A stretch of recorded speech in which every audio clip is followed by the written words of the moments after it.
You thrilled to the thriller in Manila. You love the rumble in the drungle. Now Brainy and I present to you the Superman Stopper in Matrapa.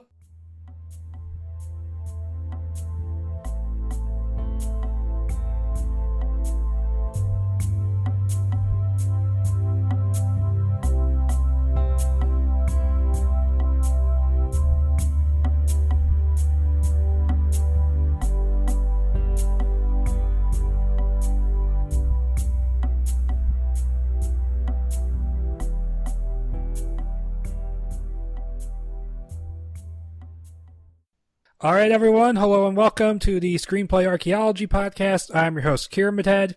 And I'm Shadow. And we're back again, and we're going to be covering one of the most requested episodes I've had. And by requested, I mean like 2 people voted for it in a Twitter poll, and no one voted for anything else. But we're going to be covering Superman Lives, the infamous aborted Superman project from the mid to late 90s, which involved people like Tim Burton, Kevin Smith, and Nicolas Cage, among others. And we're going to be covering 4 scripts. And before I get into this, first of all, I want to plug all my social media things: Facebook, Tumblr, Twitter, Blogger. And I want to give the shout out, as usual, to the Shelved Film Podcast, who also covers scripts. And there was another shout out I was going to do. I cannot fucking remember it for the life of me. But also, iTunes and Stitcher Radio. Please, if you feel so inclined, leave an iTunes review or a rating. And if you do a review, I will read it on the show. I've done it once before. I will do it again if someone else does one. So please do it if you feel like it. There probably is one in there right now, and I just haven't signed into iTunes in like ages. But don't worry, I will read it out on the show eventually. But so, yeah, at the end of Superman Lives, I figured because everyone kind of knows Superman, and this kind of came up when we did the Batman versus Superman episode. Yep. So I figure we can just kind of not talk about the Superman movies or the Superman character too much, other than I think pretty much everyone agrees that, like, the first movie is really good, the second movie is also good, but not as good. The third movie I have not finished. It was what I saw was okay. I just saw it in parts. Not my kind of thing. I would say that I even prefer part 4. I have not actually. I own all 4. I have not sat down and watched part 4. I don't know if I can bring myself to watch canon films fucking around with a 0-budget Superman. Because that whole period of canon films is just frustrating because they're going to do a Spider-Man and they had a decent script, but the budget kept getting halved because they kept picking up stuff like Masters of the Universe, Over the Top, Superman 4, and so canon Spider-Man never actually got made, so they kept going through all these different scripts, and that episode was painful to do. But Jesus, because I was doing all these scripts and treatments by myself, but I can't bring myself to watch that movie. And then for decades for almost 20 years, there was no Superman movie because Warner Brothers kept trying. It kept failing, as we'll get into in this episode. And then there was Superman Returns, which I remember liking it when I saw it in the theater. When I saw it again on DVD, I didn't like it at all. And it's one of those things where the more I hear about it and the more I think about it, I'm like, that's just a poorly conceived concept. I want to leave. I don't want to talk about the DCEU just because that's one of the most... It's talked about way more than it deserves to be talked about. Because, I mean, Man of Steel, it's got tons and tons of flaws, but I'm like, it was not unsalvageable. BVS just made the same mistakes again. Yeah. And compounded them. And then just to keep it on Superman, Justice League was just, what a pile of horse shit. Because at least for all the problems Man of Steel and BVS had, they at least were trying something. Justice League is just, fuck it, let's get Whedon to turn this into a really shitty Avengers wannabe. Oh my god, dude. Like, I wish I could go on one of my rants again, but I keep doing that every other week about Warner Brothers. Like, and it just honestly, and Justice League is one of those movies where it annoys me even more because so many people are giving that movie a pass, saying it's got humor and it's not BVS. I'm like, ugh. Yeah, like I'll admit that I'm guilty of that. Like when the first trailer popped up, because I was just like, I don't know. I think it has more to do with me being like just waiting for something like that. Just like, please save save all of this before it goes to hell. But that movie, it's too late. The now. best thing I can say for that movie is that was the first thing I went to see at my local theater after they installed those ridiculously nice recliners. So that chair was so comfortable, and I almost took a damn nap watching the movie. That's the best thing I can say about it. You should have, dude. Yeah, but I just hate the fact that the entire Justice League is presented as being completely useless without Superman, to the point where they decide instead of just fighting the bad guys, they're better off digging up his corpse. Jesus. It's so I don't know, dude. Like, to be fair to them, it's only like six.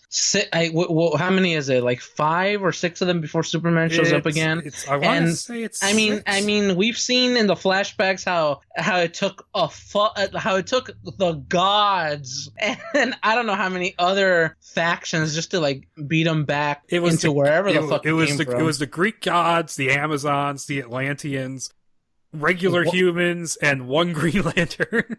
I mean, you gotta give the Justice League credit. I mean, they managed to do the same in a few hours. Also, that flashback scene was the one scene I thought was really good, because I'm like, oh shit, Zeus is throwing lightning bolts. We get to see Atlanteans, Amazons, fucking Green Lantern. Oh, it's so. Oh god, dude! Like, I'm always so conflicted with them, because I've completely lost faith, as I've already told you, like, who knows how many times. Yeah.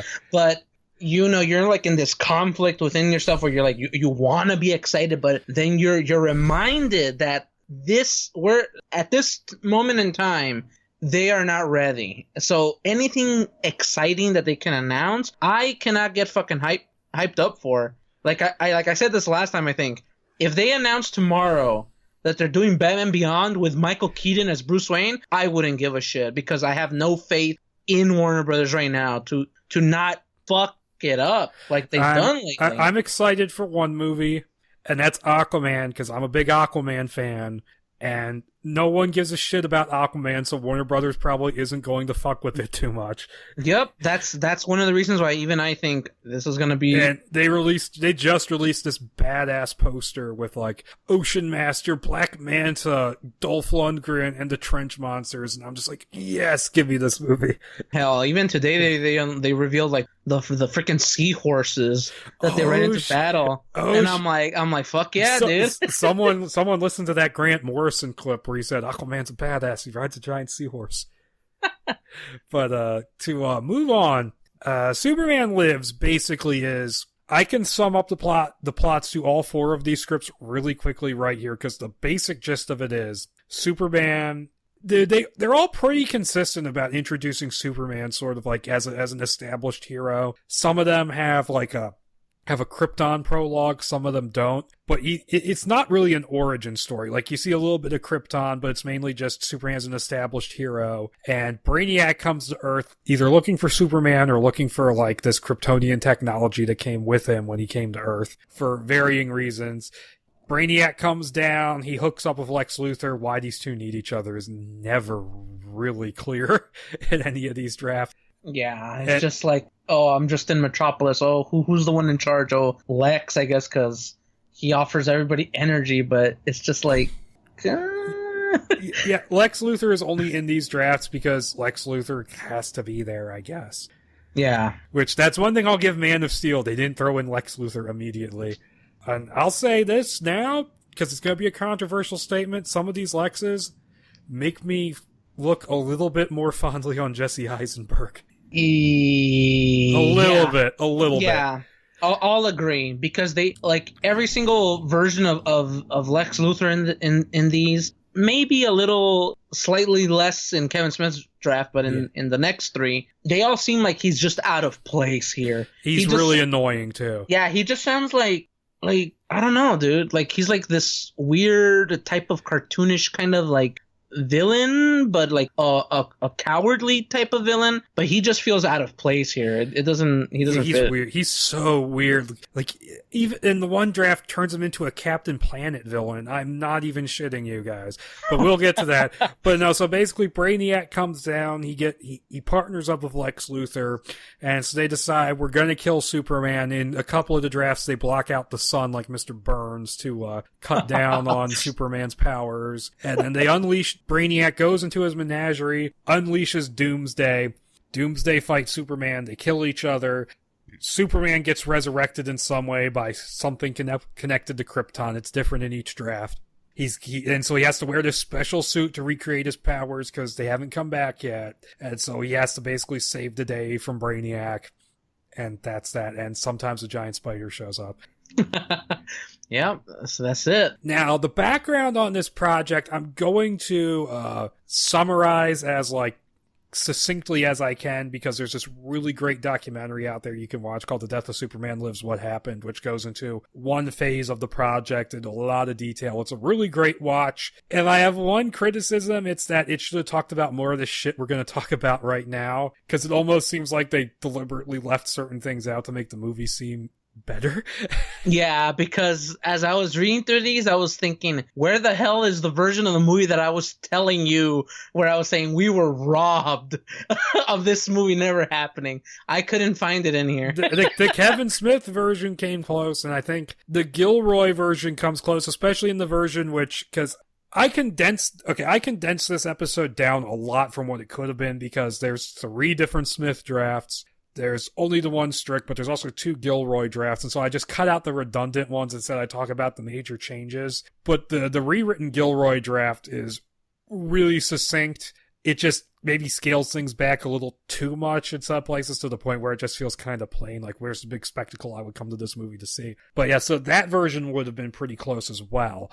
To get into the background on this thing, like I said, I cut down the number of drafts just to keep this sane. And also, technically speaking, there's almost a 13-year period of just unbroken, just attempted development on a Superman movie from Warner Brothers and others. So I actually split this up into because technically from the times of the attempts of a Superman 5 through Reborn, through Lives, and then on into Flyby, Batman vs. Superman, and then finally Superman Returns, that's one unbroken period of development. Technically could have been an entire episode, an entire documentary. That's fucking crazy. That's what's crazy about it. So you almost have to split this stuff up just to maintain sanity. So Superman Reborn, that will be an episode down the line, as well as Flyby. I just want to say about Flyby, holy shit, if you thought the destruction in Man of Steel was insane, on the first page of the first draft of Flyby, there's an offhand mention of, because of the fight between Superman and the evil Kryptonians, half of South America is on fire. What the fuck, dude? But yeah, so basically the development was that after Superman 4 came out and bombed, Canon Films talked about making a Superman 5 with their resident chief director Albert Payun in charge, who is the director of films I like Cyborg and Nemesis, and he also has made some really shitty movies too, like the Captain America 1990 movie. Woo! But yeah, the only one here that likes it. Yeah, but yeah, he was set to direct it, and they were going to build it around deleted scenes from Superman 4, like the failed Superman clone that he fights. That really shitty deleted scene that you could look up on YouTube. They were going to build it around that, but Canon collapsed because they wasted all their money on Superman 4, Masters of the Universe, etc. And so that didn't happen, and then the Salkinds, who produced the original 3. Also, I forgot to mention, there's another episode we could do, because there's a treatment for Superman 3, which has Brainiac and Supergirl in it.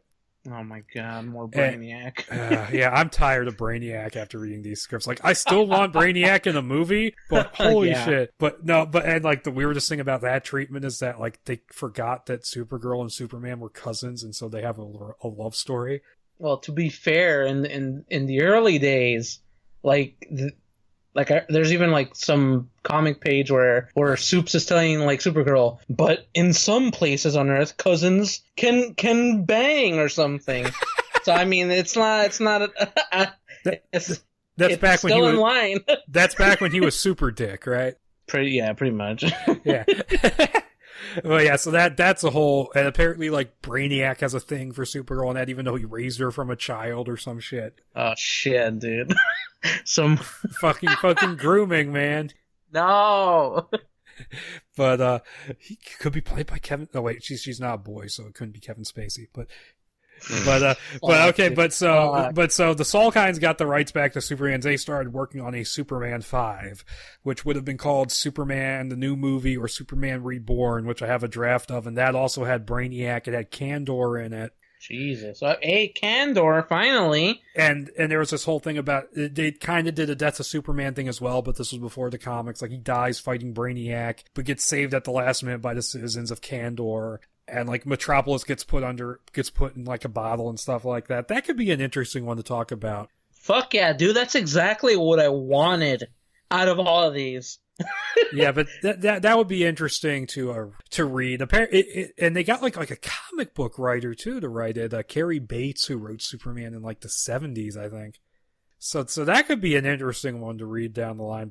But then Warner Brothers, you know, I guess because the Death of Superman story in the comics was like this big news-making thing, because the 90s nothing actually happened that was newsworthy. Yep. You know, there was the Gulf War, and then there was Monica Lewinsky, and the whole period of nothing in between. That's a joke, people who are about to comment down below that I'm wrong. But so Warner Brothers, and if you believe John Peters bought the rights from the Salkinds and then gave them to Warner Brothers. Jeez. But Warner Brothers decided they're going to start up again to keep the Superman Reborn title. And so there's a couple of scripts during that period. There was a Jonathan Lemkin version, which we only have half a script of, and he may have only written half of one, which is like this crazy shit with like Superman dying and like his life essence transfers to Lois, and so she gives birth to like the new Superman. Fuck, dude, that sounds almost like Jodorowsky's Dune in a way. It's almost exactly like Jodorowsky's Dune. And that thing is apparently like really dark, really fucked up. I'm looking forward to reading that one eventually. That one got turned down, and so there was another Superman Reborn where there was like 3 different drafts by this guy called Gregory Poirier, who wrote Lion King 2 and like some other stuff, Sound of Thunder, a bunch of stuff that slipped my mind. But he wrote like this John Singleton drama called Rosewood, which was John Peters produced that, and that's how Poirier got involved. And that's a draft that Kevin Smith was handed and read, and then told the guy, yeah, this is terrible, and then he got the opportunity to pitch an idea to Warner Brothers. And so he got the job to write Superman, and he changed the title to Superman Lives because he thought it sounded better, and he got off of Fletch Lives. And so, and everyone knows this kind of part of the story, so I won't say too much about it. You know, he had to go talk to John Peters, and John Peters had all these ideas, like he doesn't want the costume, he doesn't want him to fly, and he wants a giant spider in the third act. Now, the other 2 are stupid, but the third one, I don't have a problem with Superman fighting a giant spider per se. It's just weird that this guy had a fixation on it. Yeah. I'm like, okay, Superman fighting like a weird alien thing. Like, okay. Yeah, sure, why not? It happens all the time. Yeah, I mean, why not have him, like, have Lobo riding a giant spider or something? I don't know. That'd be too awesome, dude. That was one of the last, I mean, I just, like, this was like months ago, but I just watched that 2-parter in the animated series. Hell yeah, dude. It's so good. I didn't think it didn't really need to be a 2-parter, but it was fun. See, Smith writes his drafts, and he writes...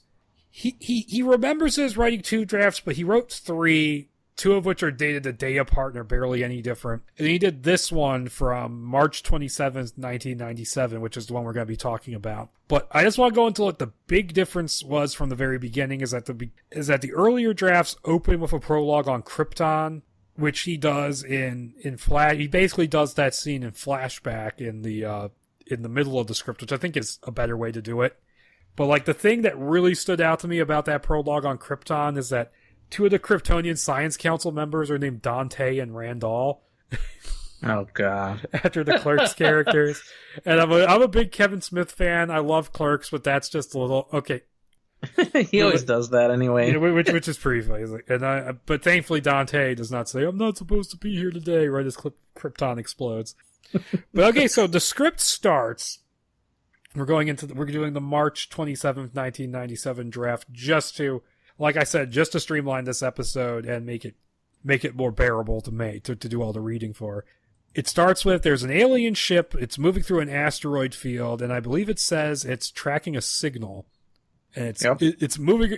They're like, we're gonna move around this asteroid, and we'll pick up the signal. But the asteroid, it sprouts like these tentacles, revealing it to be Brainiac's skull ship. And then it grabs the ship and it drains its energy so that Brainiac can, like, because Brainiac has this thing going on where he's kind of like a vampire. He has to drain energy from things to, like, maintain his physical form. And then, like, it turns out there's not that much from the ship. And so he breaks into the ship and he kills the aliens to take even more energy. And he brings his robot sidekick Elron into the ship, and they're wandering around, and they find a little jar with a Thanagarian snare beast in it, which is illegal on several planets.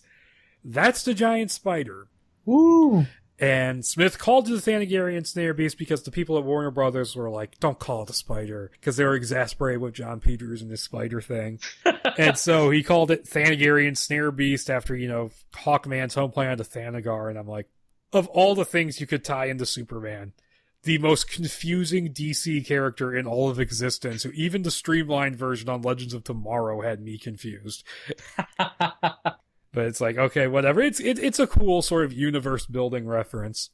Yeah. Which, by the way, possible references get ridiculous as these drafts go on. But I'll get to that when we get to the Gilroy draft. Oh, and Elron is a character from the comics. He was a Justice League International character that Smith put in there as a reference. And then John Peters was like, hey, we could have this thing voiced by, because he saw Chasing Amy and he liked Dwight Yule, and he said, yeah, we can have him voice the robot. We could have a gay R2D2. Cheeser. And there's an interview where Smith says he's either the most progressive man on the planet or a total idiot. Yeah. I don't know which. And so Elrod, they intercept the signal. It turns out to be from Lex Luthor, who wants extraterrestrial assistance in defeating Superman. And he mentions that Superman is from Krypton. And so they're like, And so then we cut to this TV studio on Earth in Metropolis. I don't even know why this subplot's in the script, but he's being interviewed about his support of the Wortham Act, which is supposed to ban costume vigilantes in Metropolis. And since the only one in Metropolis is Superman, it's obviously an anti-Superman thing. But he's like, oh no, it's not. And of course the Wortham Act is referencing that guy who did Seduction of the Innocent, which is all about how comic books cause juvenile delinquency. And Lois Lane is there as she's on the other side of the debate. And she calls him out on it, and then he insinuates that she just wants to bone Superman, and so she starts like attacking him physically. Jesus. Which is pretty funny. Which is pretty funny. I'm like, I like this Lois already. Yeah. And so we cut to the governor of whatever state Metropolis is in, who's Caitlin Bree, and she's taking her son out to dinner in Hobbs Bay, and he likes the spaghetti. And it's this bad neighborhood that's trying to revitalize, and she's all about the like trying to fix these neighborhoods. And before I say anything else, Caitlin Bree, if you don't remember, is the name of Dante's ex-girlfriend in Clerks. The one who fucks the dead guy in the quick stop bathroom. Oh, Jesus. And I actually pointed this out on Twitter, and Kevin Smith liked my tweet. And I'm like, that's canon to me now. So she cleaned up her act. She got into politics. She became governor. She gave birth to that dead guy's kid. Oh my God, dude. Jesus. This script just got weird, man.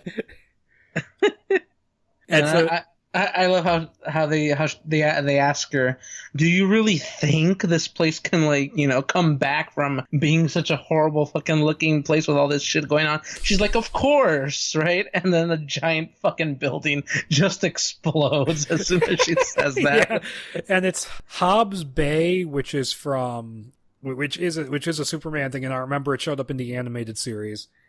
It's like the waterfront area, I think. But no, she gets attacked by thugs who blow up the building. They're led by Deadshot. So it's like, oh cool, a Deadshot cameo. Oh yeah. And I was just picturing Will Smith. Oh jeez. Except for when he's threatening the kid, when I pictured the guy from Arrow when he was freaking out at his daughter for not liking a sandwich. Oh no. But he takes her son hostage. And this immediately goes bad because Superman shows up and like he gets the kid out of there and he like licks like his hand. He goes, spaghetti. Which, okay, Kevin Smith cut back on the comedy a little bit. But he's like, and there's this funny bit of description where he's like, we see Superman, red boots, and he goes, 90s style. which was his response to the Warner Brothers executive saying, like describe the suit. We want him to look modern, like a 90s Superman. He didn't know what that meant, so he put in 90s style. That's good. And so he goes to confront Deadshot, who's holding the mayor hostage. He shoots at Superman with his wrist gun, which why he thinks this would work, I don't know. But this is badass. Superman catches the bullet in his mouth and spits it back at him, knocking him down. And then there's like a chase in a truck or something, and like this goes on for a while, and he gets a gun and he examines it with his X-ray vision, and he sees a serial number that links it to Lex Luthor. And so we see Lex Luthor like coming out of the TV station, like wiping the blood off his face. Jesus.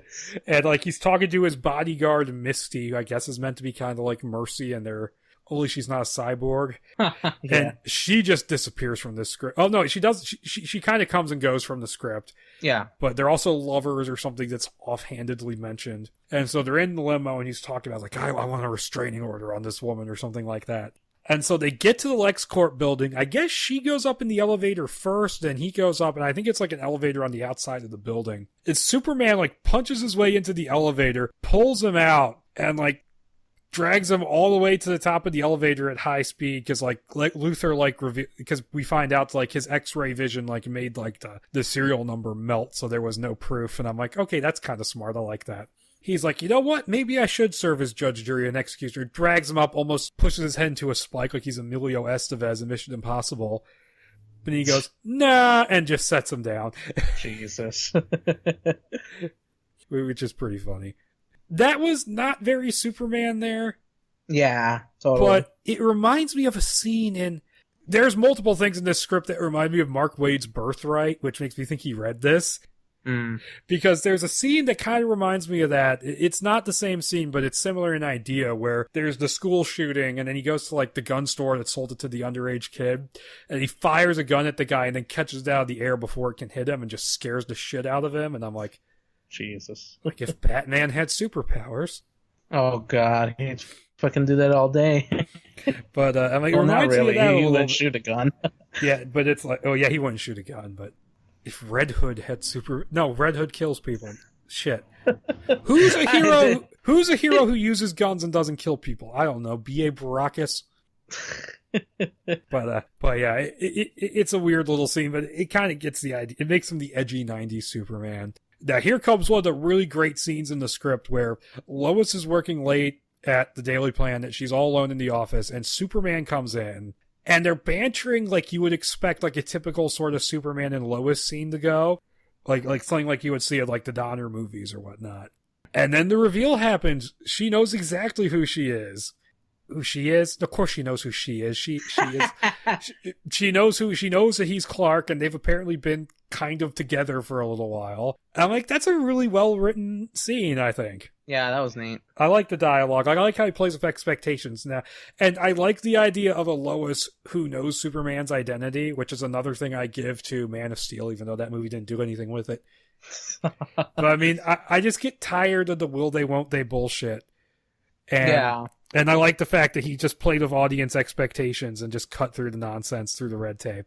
And he says, like, oh, I'm going to take you out to dinner. And she's like, every place is closed. He's like, I got a good idea. And then we get Elron and Brainiac. They arrive at Luthor's. It's his office and his penthouse at the same time. And so Brainiac, he just lives there. Yeah. And so Brainiac kills some of his guards, and then Lex immediately bends over. Yeah. And so they start planning to kill Superman, and like Lex is talking about how he has like this solar power satellite which is supposed to absorb like solar energy, and he's supposed to sell it back to people somehow. I'm like, how?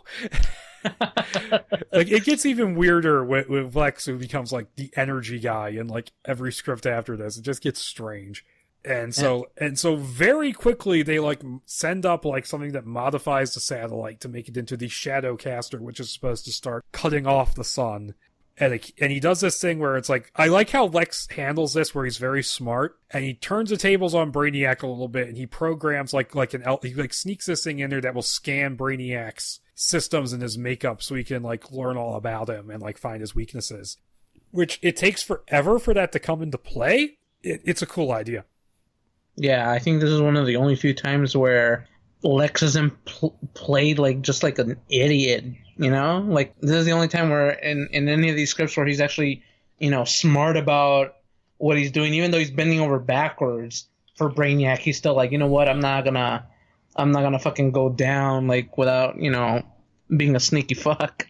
Yeah, that's true. And in this one, like he actually has like his moments in this script, whereas in the others he really doesn't. Mm-hmm. Like he's just awful, and the way Smith writes him is a little interesting because he's a little bit like Gene Hackman's Lex Luthor, except he's the corporate businessman Lex instead of living as a crime lord who lives in the sewers. He's got a little bit of that Gene Hackman kind of arrogance to him. He's got that kind of smarminess, but he's the good. He's got like some of the good aspects of the post-crisis Lex Luthor to get comic book geeky on you. And so Clark and Lois, they have a picnic on top of Mount Rushmore, and they're talking about their relationship and like they're having trouble staying together, and Lois doesn't know if they can continue it because, oh no, Superman has responsibilities to the world. I can't be with you if you're constantly flying off. And I'm it's one of those things where I understand where she's coming from, but at the same time, it's like, he's Superman. Yeah, I mean, barring some giant dude who can fight him, he's there like quickly, you just hear something go wrong, he can fix it immediately, and then he's back. I'm like, he's faster than a speeding bullet. If you need him, he will hear you and come get you. There you go. And oh fuck, I forgot to talk about something. But wait. Before the Chia Pet? No. Before I rewind. Oh fuck, Lex Luthor invented the Chia Pet. I forgot. Oh, but before I rewind, I wanted to say that point is the point about him not being able to be around is undermined when he hears an airplane crashing over Paraguay, and he's able to make it back the next day in time for work at the Daily Planet. I'm like, you're good. But obviously they're having this relationship issue. She's not sure if she can stay with him, which is kind of her arc for the script. And what I like about this script is that Superman doesn't so much grow and change as he is the stalwart hero, and you see how he influences other people, which is something that I like. But no, I forgot to mention in the earlier Smith drafts, instead of in Hobbs Bay, whatever the Deadshot thing was, it was in Corto Maltese, and he was sticking up like this fancy dress party. Corto Maltese being the island from Dark Knight Returns. But he was sticking up this fancy dress party, and he had Black Manta with him, and they called themselves the Legion of Doom. Ooh. Which is kind of a cool reference. But the reason why that got cut out is not because two supervillains were too expensive, but because the fancy party was too expensive. he mentions that in one of his Batman commentaries. I want to say it's on the Batman 89 one, when they're having the big party at Bruce's mansion. But yeah, he mentions that. Okay, so he flies off, and he notices he's kind of getting weak because he doesn't know what's going on, but it's because the sun is getting blocked out. And so, like, this is gradually occurring over the space of, like, a day or so that this thing is turning on. And maybe, like, I mean, if you want, this whole idea of the sun being blocked out is a little silly. Maybe the way you could do it to make it more palatable is that instead of blocking the sun, it, like, filters the light somehow. Yeah. Like, just so you don't have to, like, explain how, like, a fucking satellite can block the sun. the Shadowcaster. Yeah, which is a silly name. But so, we're on the Skull ship, and Brainiac's going through his menagerie. He picks out a little creature, sends it to Earth in a capsule. It crashes into Metropolis Park and into the sewers beneath it. And he makes mention of that Jor-El must have sent the Eradicator, whatever that is, with the baby Superman to protect him. And he mentions he wants its power source so he can permanently maintain his physical form and become a god.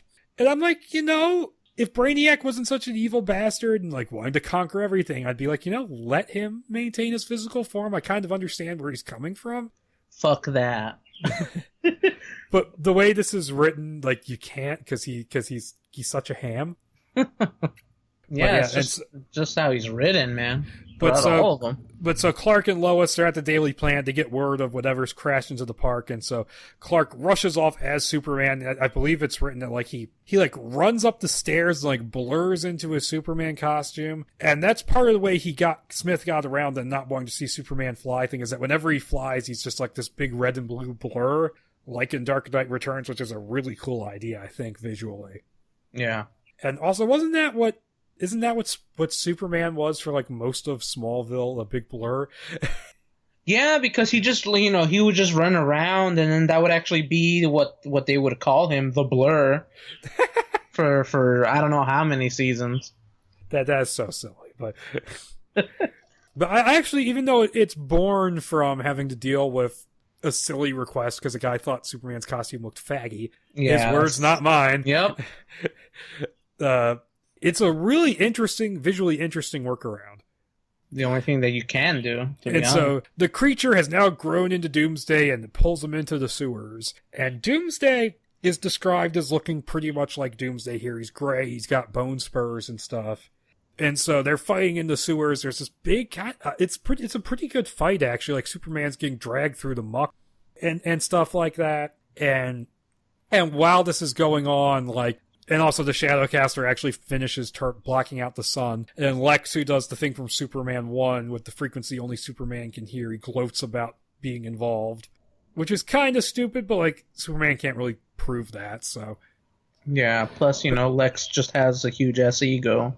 Yeah, but they're fighting, and it's this really cool fight, and I know there was an article I read where Smith was complaining about how he wanted to take Superman into the dark and into the muck, but I think, like, just having him get increasingly covered in just sewage and dirt and grime, I think that just sells just how hard this fight is, in a way. Mm-hmm. And so they're fighting, they erupt into the streets, and Superman and Doomsday, they trade their final blows. And, like, they're both dying. And as this is going on, because Superman mentioned earlier that he doesn't really know a whole lot about where he's from, and that he never really examined the ship that brought him to Earth very closely. It's still sitting in the Fortress of Solitude, which is a thing in this script. We cut away to the Fortress of Solitude, which has 2 polar bears sitting outside it, which we'll get to later. And the ship that brought him to Earth, it transforms into the Eradicator, which is this robot guy. It picks up on Brainiac's presence and uses a cloaking device to hide, and it starts typing. And then Clark then dies in Lois's arms, and there's this big funeral for Superman is held, and then this cool moment happens where Batman splices into, like, the big TV screens in the Metropolis Times Square saying, "Don't lose hope. I can't really help because Gotham being Gotham is turned to shit in the middle of an eclipse." But, fuck yeah, Batman. But don't worry, your Superman may be dead, but that doesn't mean hope is dead. It's a cool moment. Yeah, that was pretty neat. This would have been the first actual, like, crossover moment if this movie had gotten made. Woo! Like, I mean, technically at this point there was the circus must have been halfway to Metropolis by now. And Batman Forever and a few months, and, like, this is months away from. This is why Superman works alone. But this makes me wonder who Batman would have been. Like, it wouldn't have been Keaton, I don't think. Yeah, it would have been anybody. I think I like, because I'm always the one thing that I always say about the early Batman movies before the whole Nolan thing happened. Like, it doesn't matter who's behind the cowl because they all look the same.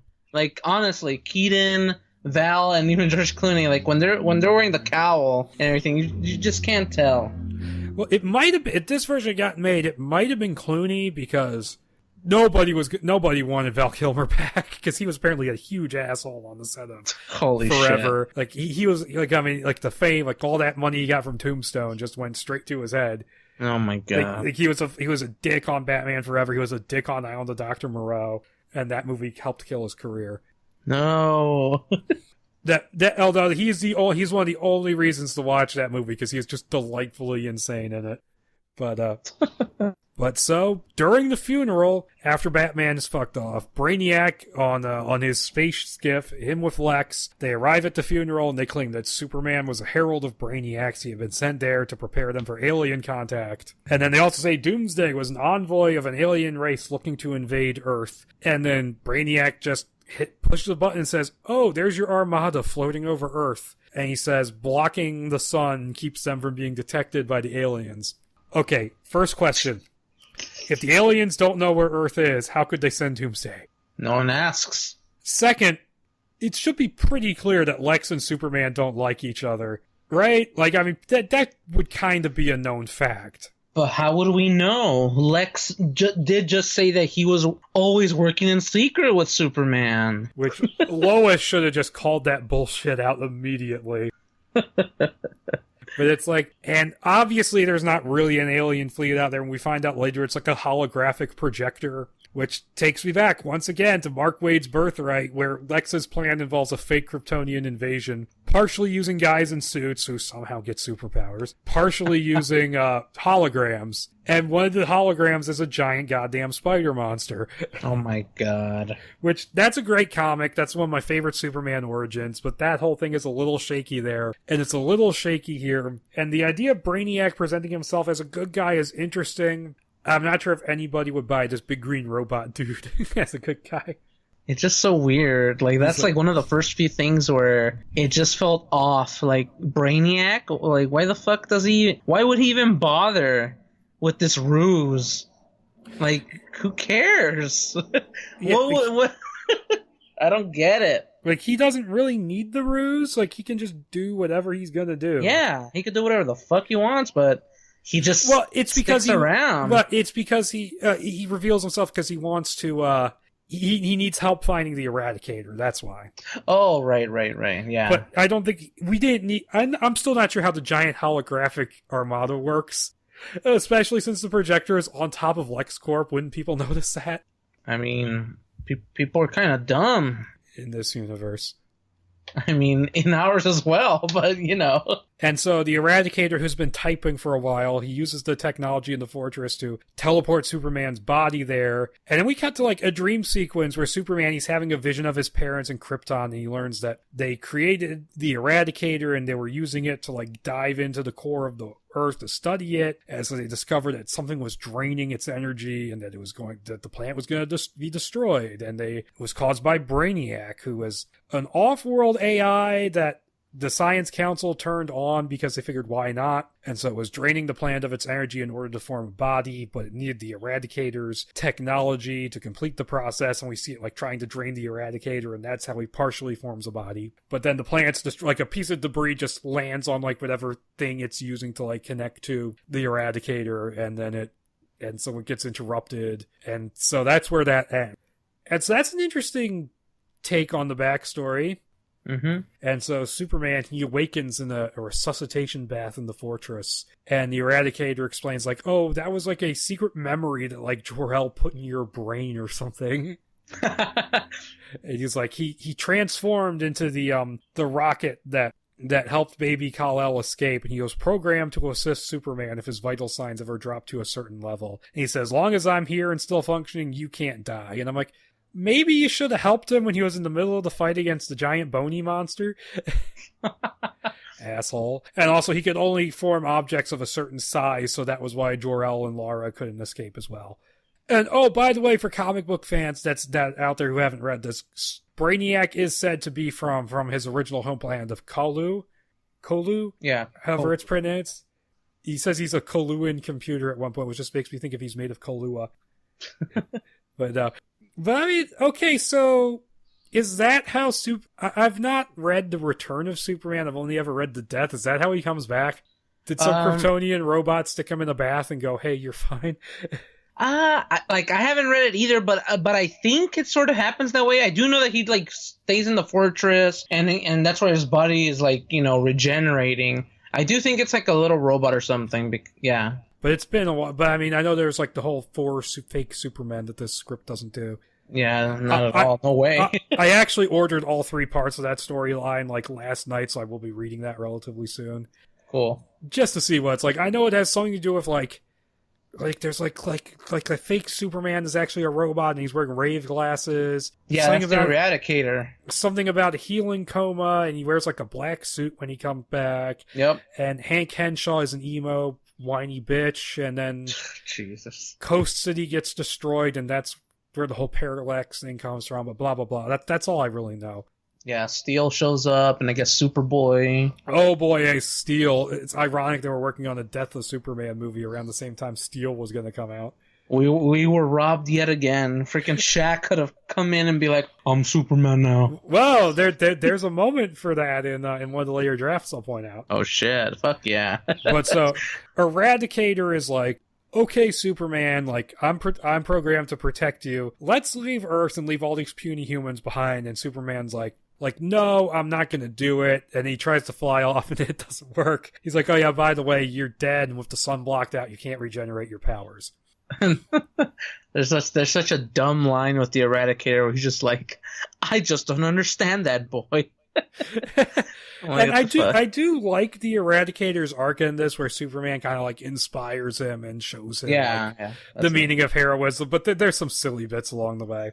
And so Luthor is handling public relations for Brainiac, and he's like, and it's mentioned that there's a resistance of sorts that doubts Brainiac's veracity, like citizens who are like kind of like going underground and like I don't know what, they're not really doing anything. They're just kind of like hiding out. Mm-hmm. Yeah, that's pretty much. And he also contradicts his story from earlier, because he says, if only I knew Superman was really a hero in time. If only I knew I would have helped him before now. So he's contradicting his whole, I've been secretly helping Superman for 2 years. And then Brainiac appears before the League of Nations. So I guess in this universe's League of Nations from that was put together during the Treaty of Versailles actually worked out, and we didn't have to replace them with the United Nations. And he tells them that the Eradicator is a weapon sent by the invading force, and I think he gives like an energy signature or something to help track it. And then he finds out that Lex is plotting against him, and he fakes a video feed of him and Elron heading for an armaments room in like LexCorp, but Lex like finds the glitch in the video and immediately figures it out. So I don't know what the point of that was, but it does show that Lex is smart. And so Superman, like the Eradicator, turns into a rocket again, and so I guess the Eradicator's like, okay, I'll help you. And so they fly towards the Shadowcaster, and so they try to interface with it. He also provides him with some armor, so we get a suiting up scene, like Batman Forever. And it's going to keep your body protected until the powers are restored. And then Lois meets with Lex, knocks him out with a needle to give Jimmy Olsen time to hack his computer, because he mentions earlier, I'm wired, I'm sharing pictures over the internet. Yeah, this some fucking zero cool hacker shit. Yeah, this fucking 90s shit in here, which isn't too bad. But it's like, yeah, he's hacking the system, and then this is when the military, they escort Brainiac to the fortress because they say, oh, this thing's down here, we know where it is, maybe the Eradicator's hiding in there. And Brainiac's like, yeah, let's go there. And so they go there, and he fights 2 polar bear guards, and he kills one, the other one runs off, as John Peter said, because we don't want to piss off the PETA people. Oh my god. And yeah, that's the infamous polar bears, because they needed an action beat, and he said there was... The polar bears are the fiercest killers in the animal kingdom. And apparently even the Warner Brothers people saw that and told Kevin Smith, what the fuck? Oh jeez, doesn't he deny a lot of it, like in the documentary that was made? He's like, I never said that. Well, he admits to the polar bears and the spider. He denies the non-flying and the costume thing. All right. But I mean, watching like the concept artists talk about how they were playing around with the idea of having Superman like to have like really long jumps instead of flying, like leaping tall buildings in a single bound and stuff like that. And the fact that he would have been going through all these different costumes anyway suggests he was trying to get rid of the costume. But yeah, it's up to pretty much anybody to know whether he was telling the truth or not about that. But so Brainiac, he can like smell like that the Eradicator has been there or something like that. And so his body starts to collapse and he has to leave, and so Elron like gets him out of there and takes him back to the Skull Ship. And I like that Elron is actually kind of like a loyal kind of friend to Brainiac in a way. It's an interesting kind of character dynamic. Yeah, I like Elron. He's pretty cool. I mean, especially in that scene, like Brainiac doesn't want to fucking go, but Elron's like, dude, you're gonna fucking die in like no time at all if you don't fucking move your ass. But maybe it's because John Peters wanted that gay R2-D2, so maybe he has a thing for Brainiac. I don't know. Who knows? I mean, depends on how, if the movie ever got made, how that would even be portrayed. Just due to like the subtle performances, probably that would have helped that a lot. Then again, they're robots. I don't really think they have a sexuality. I mean, the only time that this sort of happens is, well, we'll get to it, but in the final script, something like Brainiac just like says, "Do you love me?" Yeah, he wants to bone Lois and her niece, which that is so fucked up. But yeah, we'll get to that. But like Jimmy like downloads Lex's super files on Brainiac onto a disk and gets the disk out just as Lex starts to wake up. And he goes, "Hey, my computer's on." He's like, "You two, you're fucked," and like sends his guards after them. And like Lois like kicks some ass in this scene too. Like she shoots at some guards, takes them down. Fuck yeah, dude. And then like there's just random hoverboards because we're now in Back to the Future's 2015. And they're like flying around and they see like the hologram thing on top of the building. I'm like, okay, we don't need a hoverboard chase. All we need is they're already hacking his computer. They could have found it out that way. Like, so yeah, that's what's putting the holograms of the spaceships into the sky. And I'm like, how do you put holograms of spaceships into space? Just have Brainiac pull up like a fake like computer modder and say, "Hey, there's spaceships out there." Like that would have worked fine. Exactly. And say so way back to Superman and the Eradicator at the Shadowcaster. It tries to plug into the thing to like shut it down, but there's like this anti-technology thing, like it's like anti-technology nano machines or something, because Brainiac is Hideo Kojima, I guess. And it fucks up the Eradicator and temporarily disables it, and they're like plummeting back to Earth. And even though Superman doesn't have his powers, he's okay. But they crash land in Coast City, so yeah, Coast City is in this script. It doesn't get blown up, and Hal Jordan doesn't go all emo. Jeez. And Brainiac, he's back on board the Skull Ship, and so he's draining energy from the Earth's core to maintain his form. And so he and Elron see the Eradicator under screens entering the atmosphere, but it cloaks before they find out where it goes. And he's like, "Find it, you little bitch." And I'm like, "We could have found it if you didn't take me back here." And he's like, "So ungrateful, I saved your life, blah, blah, blah."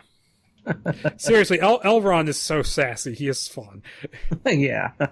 He's the best. And and Superman and the Eradicator, they're sitting there in the wreckage and they're talking, and he says, "I help people." And he says, "I help them because every time I save someone, it's like I'm saving Lois again." And that's a little creepy. Oh, jeez. That's a little weird. You're not saving people because your parents taught you the right thing to do. They're dead. Oh, well, never mind. Well, they are. I guess they are dead as well. Mon can't. They're not dead in this script. It's not mentioned. It isn't? No, Are they even mentioned at all? No, I don't. I think they might be mentioned very, very briefly, but it's not said if they're alive or dead. All right. But then there's a burning building nearby, I guess, because they crashed into it. Nice job, Soups. Just one. Yeah, and it's like, yeah, it's not Man of Steel.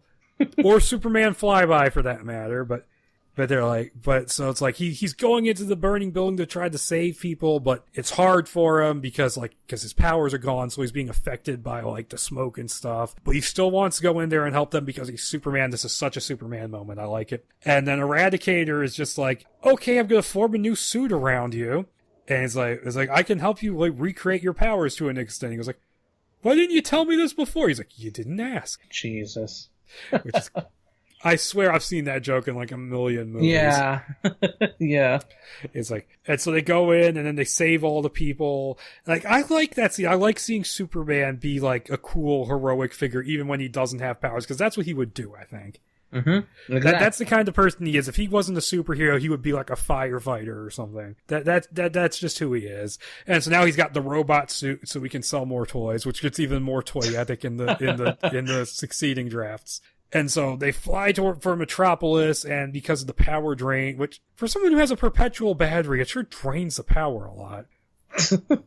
Like, he has to turn off the cloaking device, and then, but Superman's like, "Turn it off anyways. I want Brainiac to know I'm coming," which is pretty cool. Oh yeah, like that's a pretty badass moment. Let's go! Woo! And so they're flying towards Metropolis. And while this is going on, Lois and Jimmy, they're hiding from Lex's goons in Clark's apartment. And there's this really nice moment where Lois breaks down. She realizes she doesn't care if he has greater responsibility. She still loves him, which is a nice moment. Once again, we're seeing how Superman influences the people around him.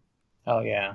Like, that's a good way to do a story. Like, you can have Superman be Superman and have the drama of the story relate around how he relates to other people and what he means to the world and stuff like that. It doesn't have to be like a cliche Superman, like, has to learn something, blah, blah, blah. Mm-hmm. I like how the script handles that, even if it could be a little short up a little bit. But like, so they're hiding out in the apartment and they set up a broadcast where Lois goes on those big screens, so she's following in Batman's footsteps. She tells everyone that the invasion is a hoax, and she says, "Superman lives in our hearts," or something like that. Don't give up hope. He lives on in all of us. And while this is going on, Jimmy, like, somehow gets on the roof of LexCorp and then, like, cuts, like, his circuit breakers, and that turns off the holograms. Which, interesting thing to note is that in the earlier drafts, that wasn't Jimmy who did that. It went a little bit more into, like, the Citizens Resistance, and one of the members was Bibbo Babowski, of all people. And it was Bibbo who goes up onto the roof to like, snip the wires. If you don't know who Bibbo Babowski is, he's, like, this old, like, sailor-looking dude who's kind of like Popeye, and he's in the cartoons. He's voiced by Brad Garrett. He's like this weird street level character. He's almost kind of like Matches Malone almost, except Superman doesn't disguise himself as him. And so Jimmy gets confronted by Lex's security, and he tumbles off the building, only to be saved by Superman, who's unrecognizable in the Eradicator suit. Jimmy hands him the Brainiac disc. And then on the skull ship, Lex, like, he turns the tables on Brainiac. He uses the knowledge from the scanner to unhook him from the Earth's core, and he starts falling apart. Brainiac, like, kills his 5 guards, including Misty. And you'd think for them having a personal relationship, Lex would be a little more broken up about that. But then again, he is Lex Luthor, but... Yep, he's an asshole. Yeah, he's an asshole, but at the same time, it would have been nice to have just give him a glimmer of humanity. Yeah, a little bit of something, but... Nope. But they don't. But then he's like, and it's like Brainiac is on his knees before Lex Luthor. And at this point, I believe, like, when Lex makes his move, Brainiac is about to kill him because he's like, yeah, I don't need the ruse anymore. It served its purpose. I don't need you. And I just like the fact that they, like, go, like, that Lex is just so pimping this scene. He's just, like, snaps his fingers, and then Brainiac is on his knees before him. That's so cool. Fuck yeah. And then Lex turns it around again because, like, Lois, her broadcast stirred up this angry mob who are going to storm the skull ship, apparently, which, by the way, is, like, attached to this building. It's, like, grown into the building like it's some kind of biotech thing out of Alien. When they're, like, heading for it, then Lex uses the angry crowd against him in order to make a deal. He says, keep me alive and I'll plug you back in, so he does. And, like, God, Lex is cool in that moment. Like, he doesn't do a whole lot for most of the script, but when he does, he's pretty cool. Mm-hmm. And then, oh god, just thinking about where he goes from here. But so, like, the crowd is, like, crossing a bridge, and the skull ship attacks it, and it's trying to detach it, but Superman fucking comes in, carries the bridge. It is so cool, like, so much better than that scene in X-Men 3. Like, it's like a better version of that scene. Like, it is so cool. And then so it's like Lois it's Jimmy and Lois talk, and then so she decides, like, just to find out for sure what's going on, she's gonna go break into Superman's tomb to find out for sure, and she finds it. But before she can, like, open, like, the coffin, this alerts Brainiac, and Elron goes and captures them. So fucking Elron captures Lois, who's kind of a badass in this script, brings them to the skull ship, and then Lex informs Brainiac of Lois's connection to Superman. He's going to use her, so Brainiac's going to use her as the bait. He goes like, if only I knew about this earlier, I could have saved so much time. And so he goes, Elron, we still have that snare beast, right? Expose it to Earth's atmosphere so it can get good. It can get big. Oh no. Spider. And so Eradicator has to recharge once again, and so they have another talking scene. I would have preferred maybe have just one scene of them sitting around talking so the script doesn't stop and start the way it does. I feel like that's a bit of an issue. But so they're talking, and there's this really nice moment where you see how the Eradicator really is sort of impressed by Clark. And he talks about, like, Jor-El would be proud, and he says, you know, machines, my kind, we serve because we must, because we're made to. You serve because you choose to. And I like how that sort of establishes, you know, what he's thinking about Superman in this moment. And he also has this weird thing where he talks about how he decides that Brainiac must be stopped, that they do have to fight. And he has this weird thing which doesn't pan out the way I think the script thinks it does, because he says Brainiac must be stopped because once a machine has a feelings, it no longer becomes a machine and therefore must be destroyed. But if it's not a machine, then what is it? A living thing. But then destroying a living thing isn't really Superman's. I don't really understand the philosophy. It becomes Skynet. Something. I don't know. That was confusing as well, because I'm like, I don't get it. the Matt Smith Skynet. Yeah. But so, okay, it's like Brainiac calls up and says, As like he projects himself as a massive hologram and says, "Hey, I'm really a villain. Ha ha ha! I fooled you people." And then he says, "Hey, Superman, come over here. I got Lois." I don't even think he bothers to mention Jimmy. Oh man, poor Jimmy. he's like, "I got Lois." He's like, so Superman and the Eradicator, they confront Brainiac in the Skull Ship's menagerie. He goes like, "Okay, you two separate, or I'm going to kill this girl." So they do, and so Eradicator just talks Brainiac into revealing what the Shadowcaster's weakness is. He basically like strokes his ego until he does it. I'm like, okay, that's pretty neat. And then the Eradicator is like, "Oh, bye," drag Superman away off to the Shadowcaster, which is pretty funny. And so Brainiac tosses Lois into a pit, which is where the Snare Beast is. And Lex is like calling his fligs like, "Prep my jet, I gotta get out of here quick." Jesus, coward. But I'm like, he kind of has a point. Like, this ain't gonna go well. And so they fly up to the Shadowcaster, and he was like, "Okay, I'm gonna overload it myself," because he says like, "Oh, you have to make this specific synaptic connection or something, and that will get around the security." He says it's going to destroy both. He's going to overload the power source. It's going to destroy both himself and the station. And he says, "Yeah, you've shown me the but it's like you've shown me the true definition of heroism, so I'm going to sacrifice myself, but also I have feelings now, so I have to die." Yeah, it's just like, come on. It's a little fun. And also Superman's been wearing like a black bodysuit this whole time from when he was in the resuscitation gel. And then right before the Eradicator dies, he peels off like a silver S to like put on his chest because you need the symbol or something like that. And then he ejects Superman. The Shadowcaster gets destroyed and Superman is plummeting to Earth, and then he gets his powers back at the last minute. So he arrives at the Skull Ship, like Lois is being menaced by like the Snare Beast and like its little babies that are like attacking her. And so they're fighting, and it's actually a pretty decent fight. Like it's actually like a set piece fight scene, and Brainiac is controlling it from a chair, from like a mind control chair. So in a way, he's still fighting Brainiac. So it kind of gets around the problem of, oh, there has to be a giant spider in the third act. It kind of works. And honestly, the concept art for the Snare Beast is really cool looking from what I've seen. Like, it looks awesome. Yeah. But like, I'm okay with Superman fighting a giant spider. I don't have a huge problem with it. Yeah, same. But he apparently fucks it up so badly that like the signals like go into Brainiac's head and just like melt his brain. So he's like Jim Carrey from the ending of Batman Forever, where he's just like laying there all melty going like, "Why?" Because you don't get it. I'm Batman. Not because I have to be, but because I choose. It's like that scene. Then Superman's like, "Hey, you're not a machine anymore, so you have to die. Bye." And oh he my kills god. him. Turns him, he like punches him, he like melts into circuitry, and I'm like, so Superman kills the bad guy. Man, if people lost their shit at that one death when Zod was still a danger in Man of Steel, they would have lost their shit 10 times as much him killing Brainiac when he didn't even need to. I mean, just do what he does in the animated series, like rip out like his CPU because he's a machine, and just be like, "Hey, you're not technically dead." Yeah.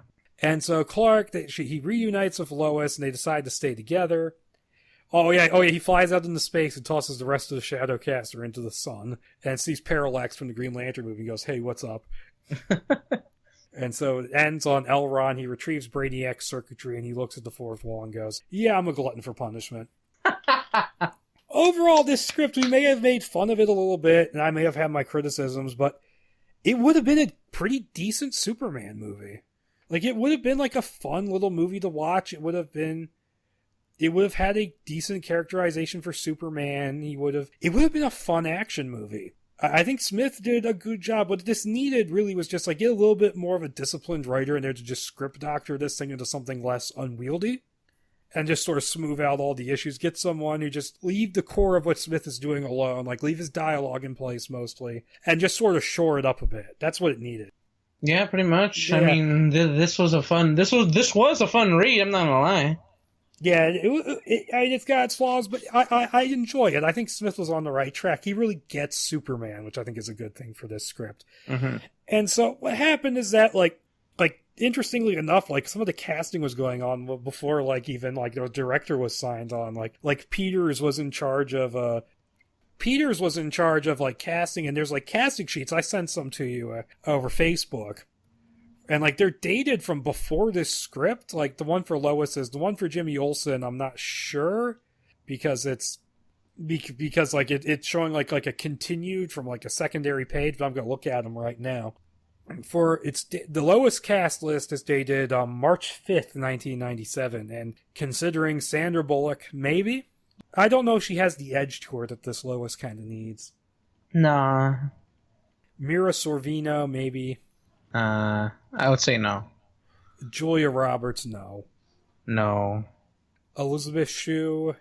If she did get cast, that would be the weirdest reteaming of actors, because Nicolas Cage was cast as Superman, and they had just done Leaving Las Vegas, which is the polar opposite of anything Superman.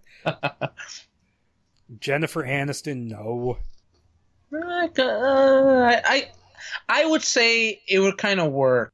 A little bit older Aniston, though, not Friends era Aniston. Yeah, right. Never mind. Well, this would be Friends and just recently Leprechaun era puppet Aniston.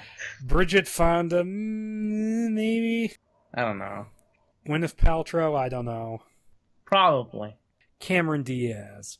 I would say yeah. I think so. Yeah, she's got that spark to her. Yeah, she's got that spark to her. She's got that mask hype. Yeah, exactly. Now, Jimmy Olsen, Tom Everett Scott from American Werewolf in Paris. Oh, God. Maybe not. Lucas Haas, the kid from Witness? No. I already picked... I already have one in mind from that list, but I'll wait until you get Lauren Dean, whom I only know from one thing. He is the police inspector from Gattaca, who, spoilers, turns out to be Ethan Hawke's brother. Oh, no. Paul Rudd. Nah, Paul Rudd... He's Ant-Man. He can't be Jimmy Olsen. Yeah, and at the time, I wouldn't... Nah, no way, dude. He doesn't seem right for that. I just think it's insane. It's only been 2 years since his feature film debut, which was that shitty Halloween 6. The good... You mean one of the good Halloweens. But a movie that was a massive flop. I guess Clueless helped his career a lot, because only 2 years later he's getting considered for a huge movie. Yeah, for sure, Clueless. Matthew Perry. Hell nah, dude. Get out of my face. Robert Sean Leonard. No. He's too old at this point. I mean, I like the dude, but Matthew Glave, you might not know who this guy is. He was Glenn in The Wedding Singer. Oh God, I can't recall his face. Yeah, but he's always dressing like Don Johnson and shit, and he's like, I just imagine him going to Lois. It's not a record player. It doesn't play records, Lois. It's a CD player. It plays CDs. Scott Michael Campbell, whom I don't know. It says he might be unavailable because he's on a TV show. Dan Futterman, I don't know from anything. Josh Charles, I don't know. Jack Noseworthy, I don't know. Jeremy Davies, I know. It says pre-read because I guess they don't know about him. I know him. He was on Constantine. He was the guy who... He was the professor guy, and he was on Hannibal as the horse keeper who was getting framed by Moe from the Three Stooges movie. Yeah, Davies, I would say yes. Because if you look at him in Saving Private Ryan, immediately you'll be like, all right. I forgot he was in that movie. Okay, he's Upham. He's the one. It's been a while. Yeah, he's like the young kid, the one that Oh yeah. Yeah, so then, for sure him at that time. And then Balthazar Getty, whom I've only ever seen him in Lost Highway, and he was such a total charisma sink. That second half of Lost Highway, it's already weird that the movie went from scary as fuck to silly, but the fact that you trade in Bill Pullman for this guy, it's like, what? Jeez. And then the If Blacklist, which is 3 people. Savion Glover, whom I looked at his IMDb page, and I'm like, the only thing this guy has done that's notable is he's a stage actor, and he did 11 years of Sesame Street. Yeah, I googled him just to see what he looked like, and for sure, out of those 3, him for sure. He's got that. He's all youthful and shit. Plus, he looks like he has a lot of fucking energy, man. So go for it. Yeah, and Chris Rock, who was actually cast when Tim Burton was directing. Oh shit. And Marlon Wayans, he might not be available. He has a TV show right now. What is it with them trying to put Marlon Wayans in superhero movies? Because they tried to put him in Batman Returns as, Robin. I don't know. It's because he's like probably like one of the only like young black men at the time that even little kids would like recognize, because even I was watching the fucking show that he was in. You watching the Wayans brothers. Yeah, from time to time, you know. Like I've seen episodes of it. It was funny. Yeah. But so basically, what happened is that casting was going on. Nick Cage was getting attached, and they were shopping the script around to directors, including Robert Rodriguez, who said no because he was committed to making The Faculty, even though he liked the script. That would be cool to see. He could have. He could have made Rodriguez. It happen. Yeah, he did some kick-ass action in Desperado and From Dusk Till Dawn. Like, fuck, get Tarantino to play Jimmy. Jesus, hell no. But that'd be fucking funny. That would be hilarious. Get him to play Brainiac. Hell yeah, let's do it. And should I mention, but no, Nick Cage was circling casting, and he was picked because, as John Peters says, he's been a street fighter his whole life, and he knows that by looking in someone's eyes, he's been in over 500 fights, and he knows from looking in someone's eyes, you can gauge how tough they are, which is, he says that's how Michael Keaton got Batman. He says he saw the same thing in Nick Cage. Like, yeah, that's Superman. But I won't make fun of Nick Cage. You look at him in those costume tests, and you listen to him talk about the role. He was taking it seriously. I think he would have done a good job. Yeah, for fucking, Nick Cage at the time, that's when he was before he fucking, he was always doing crazy roles, yeah. Yeah, and so it was before he became a joke. Yeah, pretty much. Which is, I want him to have his comeback movie. I hope Mandy is it. I really do, because Mandy looks amazing. I don't know, man. I haven't even watched the trailer yet. I'll just wait until the movie comes out. I want to, because I've seen the poster a long ass time ago, and I was thinking, holy shit, when is this coming out? But and people forget, at the time, he was an Oscar-winning actor. He had just won Best Actor for Leaving Las Vegas, and he's great in that movie. And he was just around this time transitioning into action movies with The Rock and Con Air, which The Rock is amazing. Con Air is hilarious with that fucking hair. Yeah. There's Superman. But I think Nick Cage would have done a good job. And so John Peters, Kevin Smith says that he suggested Tim Burton. John Peters says that Tim Burton was his idea. And so they went to Tim Burton, and they got him. And then suddenly Smith was fired, and they went to rewrite his script. And there's two conflicting versions of it. Smith says that he was told, because he was doing publicity for Chasing Amy, he was told that Tim Burton came on and wanted to bring in his own writer. And so his script was thrown out. But John Peters says in the documentary that they said no to the Smith script ultimately because he said it wasn't very good. He said it was a very amateur writer. It didn't have a sense of structure to it, which I agree to it to an extent. It is kind of a big mess of things happening, but at the same time, I wonder about the Tim Burton thing, because when Wesley Strick is interviewed, he says he brought up the Smith script, and Tim Burton's like, I don't want to talk about it. I'm I would believe that. I ain't gonna believe Peters. Although I could believe that it was Peters who said no. Nah, we already have Kevin saying that Tim came in and said, get out of here. And then Stricker comes in saying, the same thing. I'll believe that one. I'll believe that story. And so, supposedly, Tim Burton met with a couple of writers. I can't remember who the second one was. But the first one was, one of them was Akiva Goldsman. Apparently they went nowhere. Akiva Goldsman, writer of Batman and Robin. Ooh. And he revised that Batman vs. Superman script that we covered. If you remember that script at all. Yeah, I remember. Bruce being a punk. Yeah. And get out of my face, Clark. And Clark running away and hiding in Smallville and fucking Lana. Oh, yeah. So we move on to the Strick Draft, which is just titled Superman. And it's dated July 7th, 1997. It's a first draft. Tim Burton is John Peters Entertainment on it. Director Tim Burton. And holy crap, this script. Yeah. What the fuck doesn't even begin to describe this thing? And the fact that I can hear an ice cream truck just suits this script. I don't know if that's getting picked up on the recording, but I hope it does, because it fits. Oh, it will. But, this script is the worst of the four that we're covering. It's the worst of the ones I've read. Oh god, it's getting louder. Oh, no. Keep it. But it fits the tone of this thing. So, okay, it starts off in this weird, where it's trying to be ambiguous. Like, there's like a university professor walking down a hall, but he's dressed weirdly, and there's something weird about it. He has like a key card with an S shield on it. And it turns out it's Jor-El on Krypton.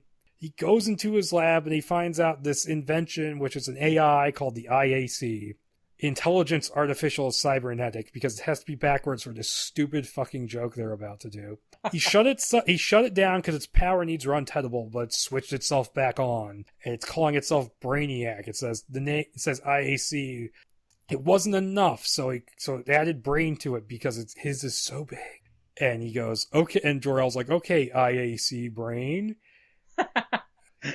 Brainiac! No, it is Brainiac.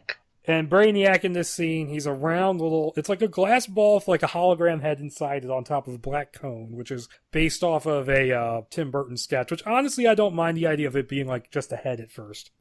And we see that it has like a tentacle that's drilled into the earth. And he says it wants K, the perfected version. Basically, it's a better version of Brainiac, which has a perpetual battery. It needs a perpetual battery so I can live. So the Eradicator becomes K in this draft. Yep. Which I don't mind necessarily. Yeah, same purpose. And so Jor-El, he like gets like an emergency axe or something, which he hides behind his back and like chops the cable that's attached to the Earth's core. And then he makes a run for it because it's too late to save the planet. And then Brainiac pursues him on these spindly spider legs, which he has throughout the rest of this thing. I actually kind of like this idea of Brainiac. I don't mind this redesign. Yeah, it's a bit creepy, so it works. I mean, really, like, how can, like, it doesn't really matter. But yeah, I mean, I don't mind it as much as people might. I don't mind as much as some of the other shit in this script. Yeah. But okay, so Brainiac, and honestly, as long as you got the green head and the three little nodes on it, it'll be recognizably Brainiac. Mm-hmm. It's sort of like, even though I'm not a fan of some of the stuff Burton did with the Penguin, like you can still look at him and go, okay, that looks like the Penguin from a distance. And Brainiac in this, like, he wears like a cloak, so it looks like he has a body, and so he looks like Brainiac. So Jor-El, he rushes to his apartment. He's like, hey, Laura, baby Kal-El, and UK, who's like a big floating light that even Tim Burton said was too Tinkerbell of a design. He says, hey, we gotta get you to your escape rockets. And Jor-El's like, I'm gonna send the three of you off and run rocket. I'm gonna follow you in a second because I gotta stop Brainiac. It's my responsibility. I made him. It's like he's my son or something. It is so ham-fisted the way they throw that in there. It's like, oh, by the way, which that works so much better in like the next draft. Mm-hmm. But it's like, and what happens is that they get Kay and Kal-El into the rocket, and Lara's about to get in when Brainiac shows up and starts attacking, and he's like, where's Kay? Where is it? And it's like, Lara just slams the fucking door shut on the rocket, and so it launches. And then, like, Jor-El gets killed, and then, god damn it. It completely underscores this script, so I'm not angry. Brainiac kills Jor-El, jumps in the second rocket and takes off, and then the explosion knocks the rocket off course. And so it can't pursue the second. And Lara's just sitting there going, well, guess I'm gonna die. And then 30 years later, we see Brainiac traveling the universe in this skull ship, and he's acting all weird. He's like talking to like his little pets in the menagerie and saying shit, and he has like these weird mutants that are like piloting the ship for him. And like he's like, let's get away from this backwater galaxy. And then they get really close to Earth. He was like, wait a minute, there's nuclear energy coming from Earth. He's like, I need like refined energy. And so he heads closer to a LexCorp power plant, and he dons a cloak to hide his spider limbs. It's never explained how nobody knows there's this massive fucking ship next to the Earth. Like, it gets explained in later drafts, and they kind of explain it later that's hiding behind cloud cover, but at the same time, it's like, somebody would notice. Yeah. And so, Lex Luthor, he's holding a press conference, and he's described as, I shit you not, the boomer love child of Robert Vesco and Leona Helmsley. whatever the hell that means. Exactly. I'm like, what the fuck? And he claims he's found evidence because he sent his satellite up to, or it's a space station in this version, up to collect energy from the sun. It has like this scanning device, and they found evidence of a spaceship that came to Earth 30 years ago. And he says part of it crashed in the Arctic, and the other, it's in the nearby town of Smallville. So yeah, this version of Metropolis is in some random location in the Midwest. Yeah. So so that's weird. And apparently it's right next to Smallville, which is even weirder. Yeah, I think the show was even like that, but I honestly can't even remember. Yeah, but Clark Kent and Lois Lane, they're covering this thing, and then Clark calls up Perry White, and he's like, I want you to investigate the two sites. He's like, Clark, you're going to go to Smallville because you know it, and Lois, you're going to go to the Arctic. It's like, you're going to love being alone with 12 men in the cold. Jesus. He sends Joey with her, too. Jimmy. And Clark's like, I say stick with the Board of Education story, and Perry's like, I'm bored of education. Jeez. Which is a terrible line that somehow sticks around in the next draft. Yeah. So then we see Clark in his apartment. This is where the script gets weird, because, okay, this take on Clark is that he doesn't know where he comes from. He doesn't know he's an alien. And so he hasn't really connected with humanity. He's feeling a little alienated, but he still helps people. Which isn't a bad idea for an early Superman, like this idea that he doesn't know all about himself, and that the idea he doesn't know he's an alien is actually really intriguing. This script doesn't do it justice. What do you think of that idea? It doesn't do shit, man. I mean, if it was early Soup, sure, but at this point, I don't know. But then again, I mean, depends on what your idea of early Soups is. You know, is it like young, or is he like in like Man of Steel young, where it's like, you know, in his 30s, and then it's like, oh, I guess now I know everything. But yeah, it could be an interesting idea, just not the way it's done. And so he's in his apartment. He has a photograph of his dead Earth parents, the Kents, over his bed. And he's like packing his stuff to go on the Smallville trip. And he has a picture of Lois that he keeps in his dresser drawer. They're not together. But he's like looking at this picture along. He's like, I'm totally seeing Nick Cage with the long hair doing this. And it's just like, what are you doing? No. Why are you stalking Lois? He's Superman. Well, we did get Stalker Superman eventually in return, so. Oh, God. But yeah, Superman's thankfully the later drafts toned that down significantly. But then he's lonely, and apparently he stopped being Superman for a while as well, which is never really established or explained. It's really weird the way that's worked in here. Yeah, like you like it's blinking, you miss it if you're reading through it. And he goes out into the streets to wander around because he can't sleep. And here comes this scene. It's an interesting idea. I like the idea of even when Clark's not Superman, he's like low-key trying to help people. But the way it's done here is so silly, because there's like this woman in a wheelchair crossing the street, and this bus driver just doesn't care. It's about to run her over. So Clark like grabs the back of the bus and stops it. Instead of I don't know, helping the woman. Yeah, that'd be easier. But my favorite one, just because it's so silly, is there's a homeless person eating like bad meat. Yeah. Eating bad meat out of a dumpster, and he uses his heat vision to cook it. And I'm like, they're eating bad meat that was probably thrown out for a reason out of the trash. They're homeless, and you're worried about them. They're still gonna get sick from this shit, but you're making sure it's not raw. Okay, Clark, nice move. But there's a bunch of stuff that happens. And so, I mean, I like the idea of it. It could be interesting, just not the way it's done.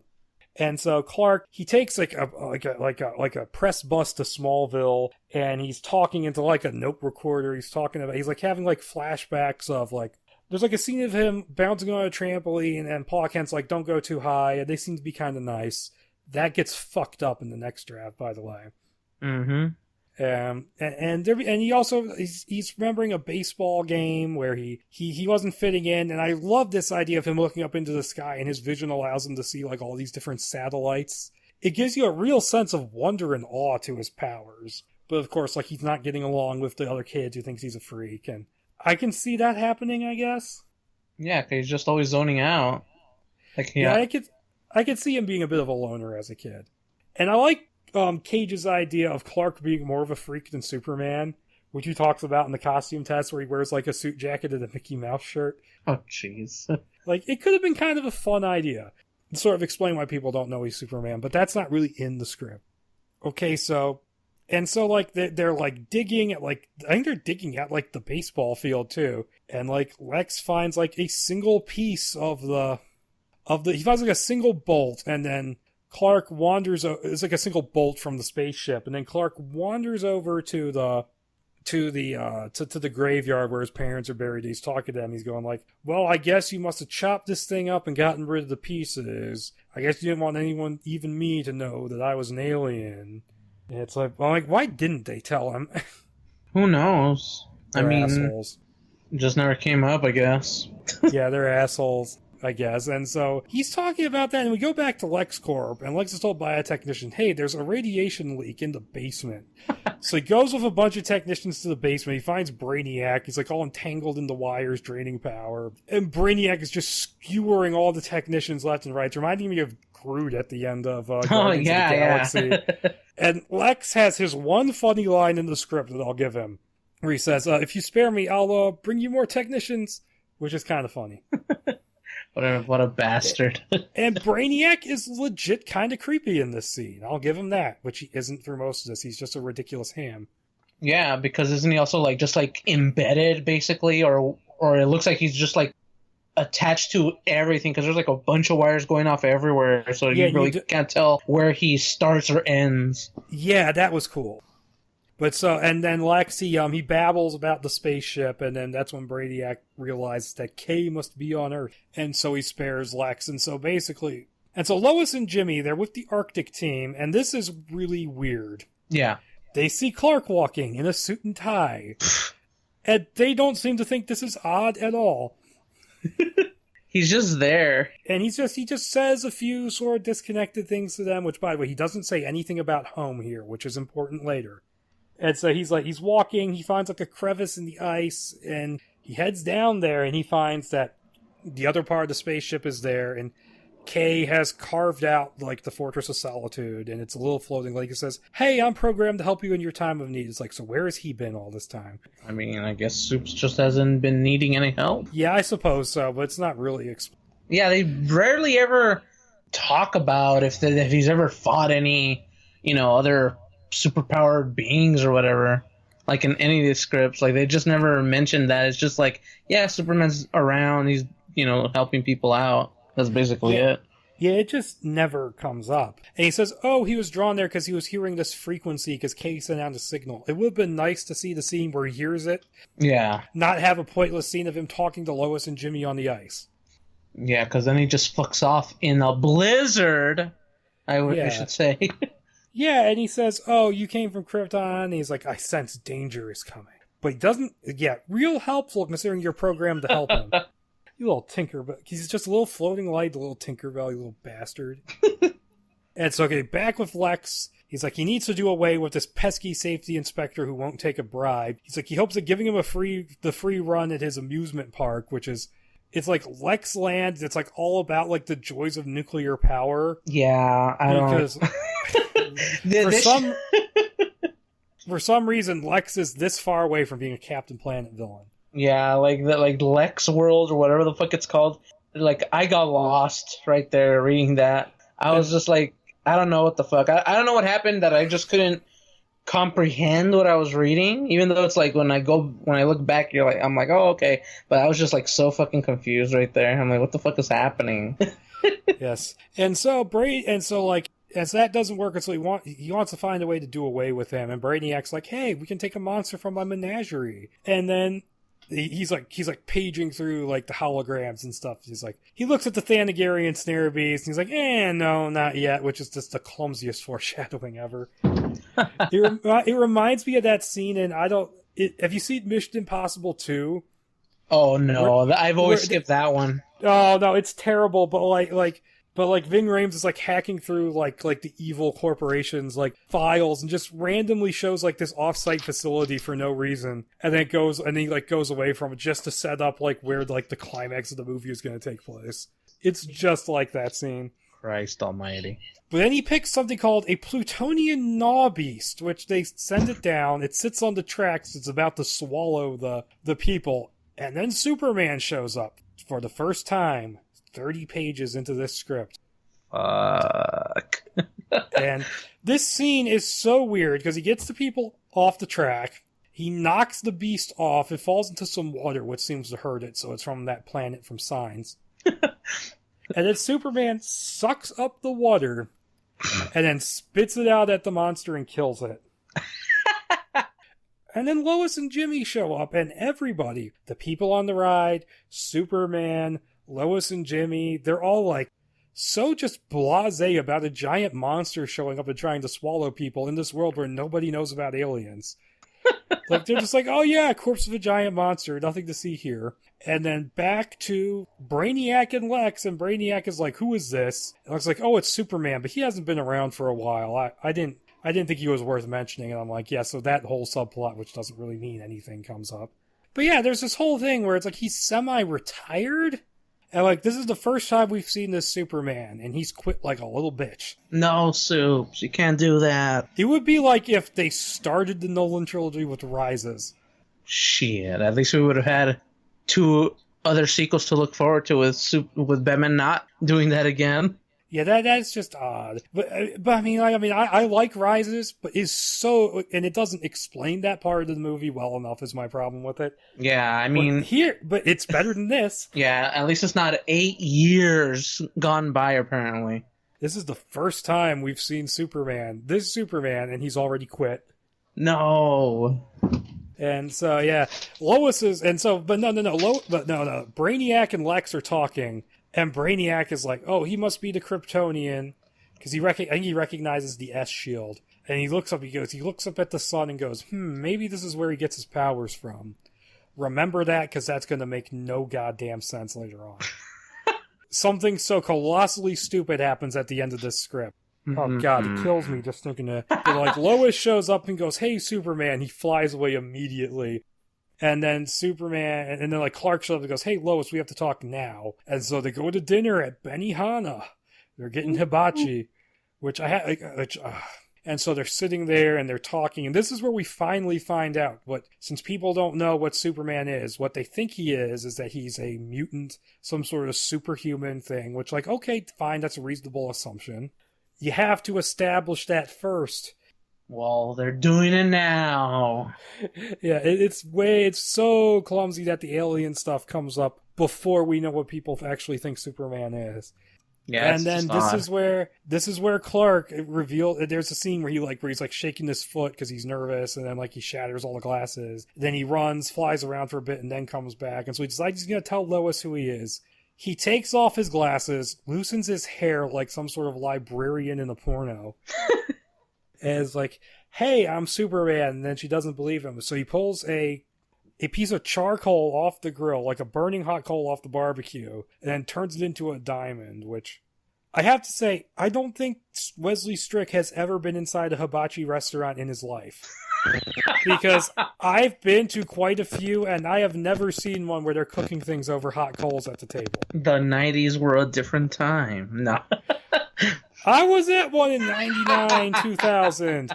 That was the first time I went to one. It was Kabuto in Richmond, Virginia. It was a fucking flat metal surface like it's been in every single other hibachi restaurant I've ever been in. If I am wrong, tell me and I will gladly admit to it. It's bullshit to me. And then Lois is like, it's not even really established what kind of relationship Superman and Lois have, just that they vaguely know each other almost. And they're talking, and he's like, hey, we can't be together. I don't know what I am. What if I grow fins when I'm 50? What if we decide to have a baby and we can't? Or what if we can and it punches its way out of you? And I'm like, first of all, Superman, you're assuming a lot that the energetic, career-minded Lois is going to want a baby. But it's just a weird scene. And I like the concept of it. I like the idea that Superman is unsure of himself. It's like, hey, I don't know if I like it that Superman who's not sure of the relationship. It's an interesting twist.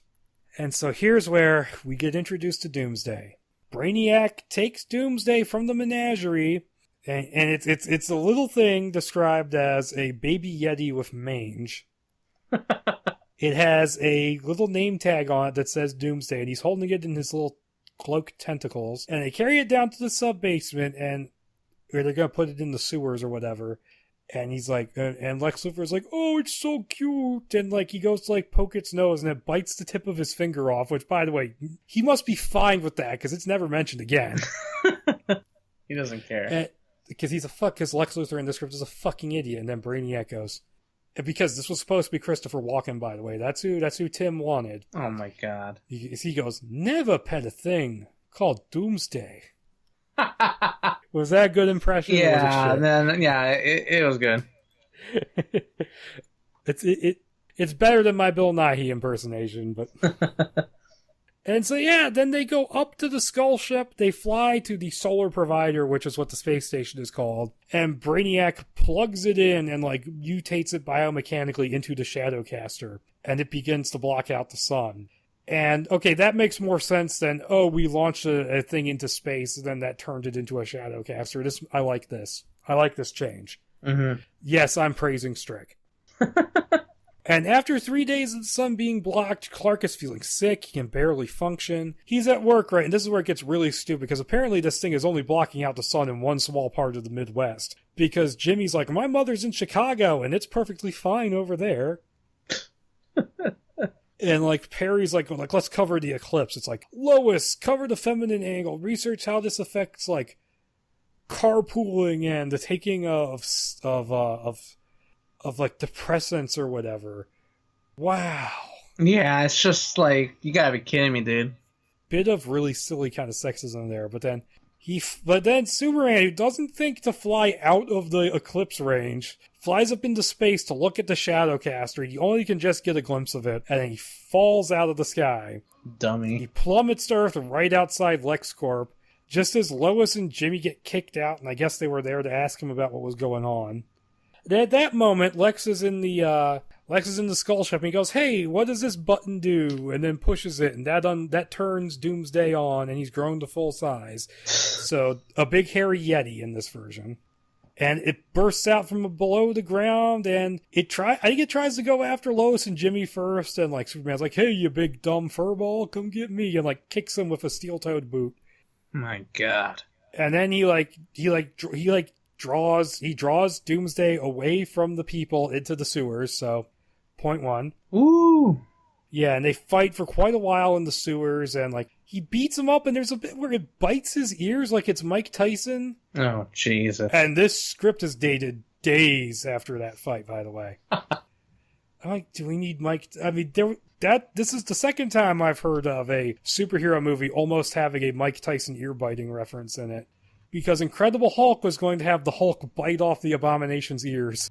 Did he even fucking have any ears? I don't remember any ears on the Abomination. No, he was going to have the big Abomination ears. Oh, right, okay.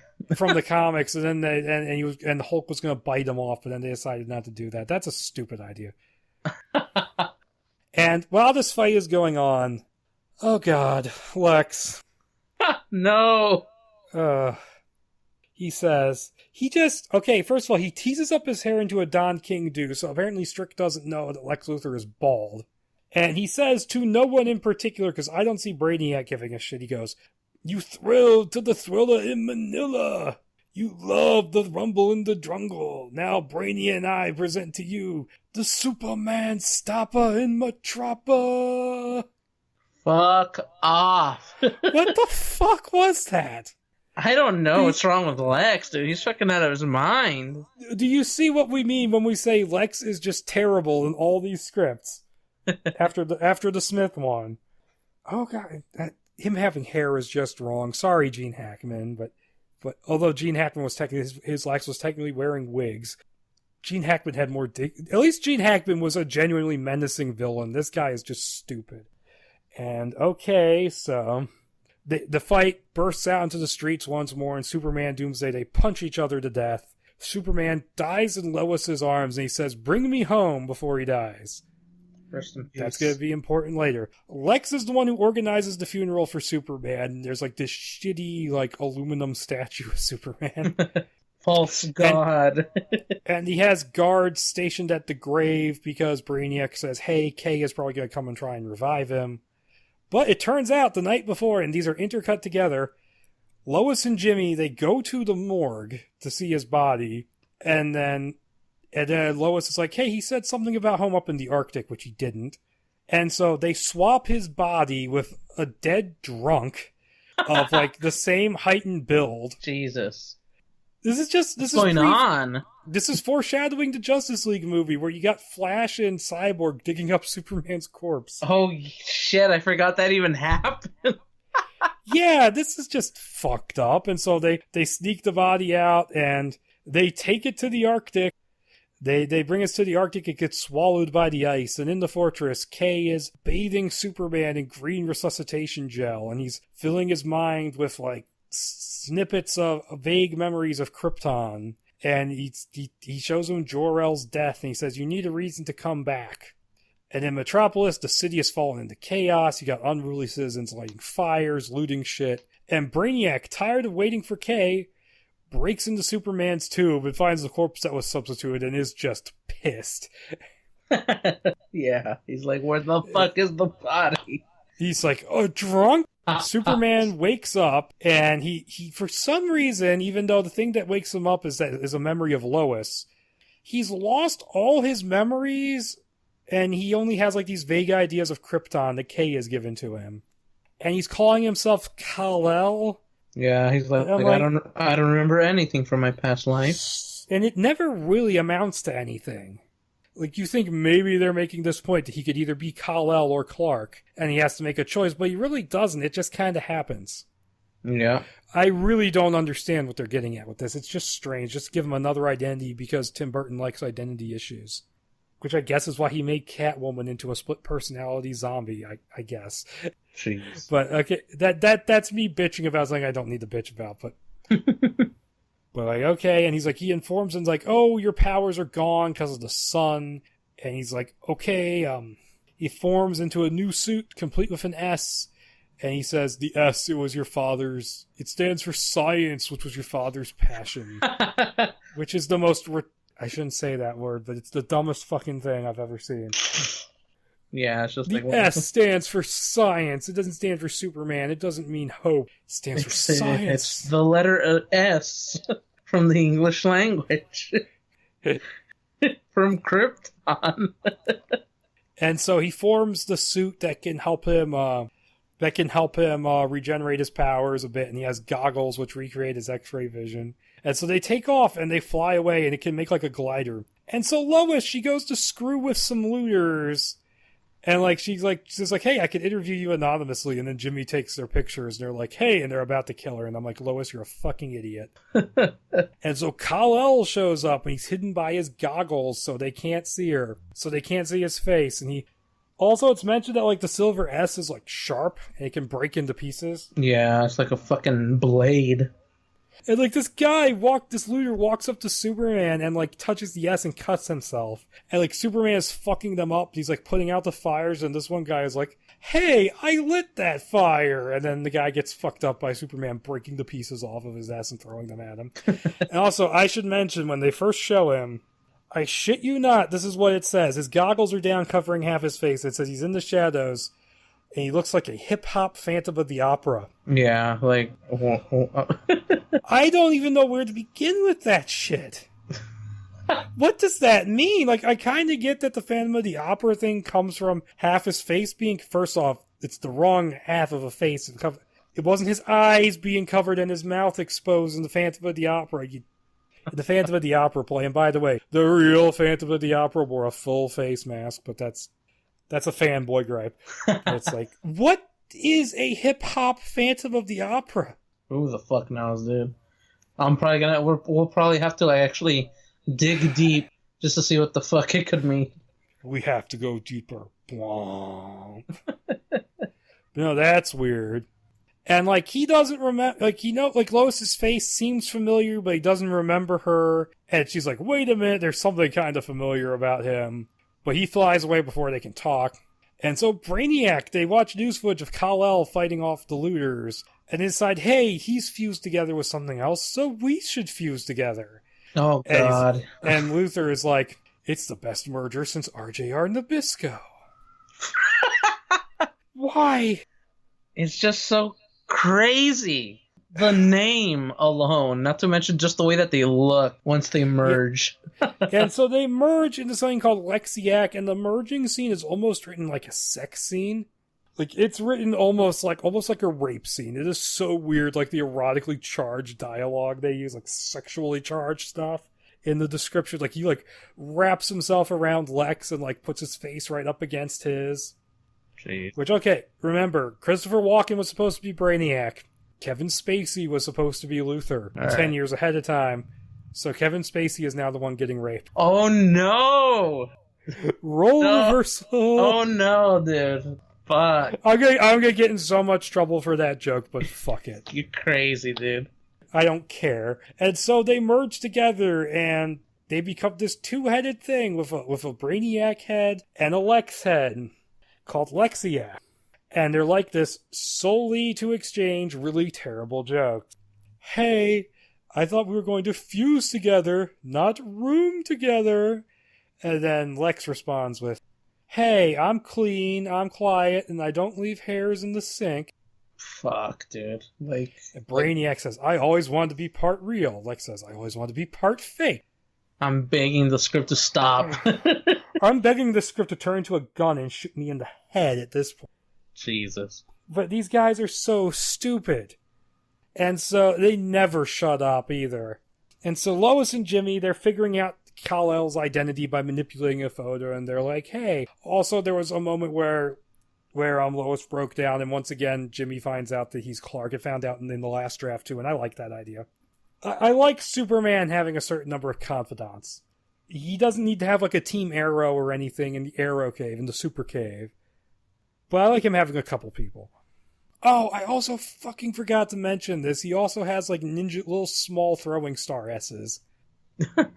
And so Lexiac shoots the globe off the top of the Daily Planet, but Kal-El catches it and fixes it. And the Lex half is like, kill him now. And Brainiac half is like, patience. Lex half goes, chill, man, I'm new at this, because we totally want to hear Lex Luthor say chill.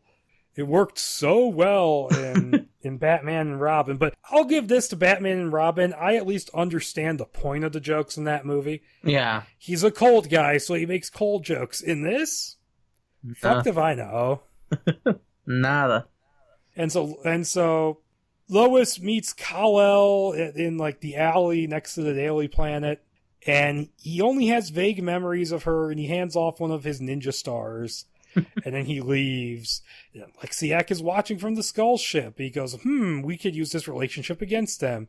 Gives her a call with the Lex half and says, hey, come to LexCorp. I'll give you an exclusive. And like the dumb bitch she is, she runs off to go get it. Jesus. Like she knows Lex is bad news, and she goes off alone. And Jimmy follows her. And so she has this weird dinner scene where like she can only see like half of the Lex head in shadow, and he's got like a candelabra, and this is totally a gothic scene that Tim Burton would want to film. Yeah.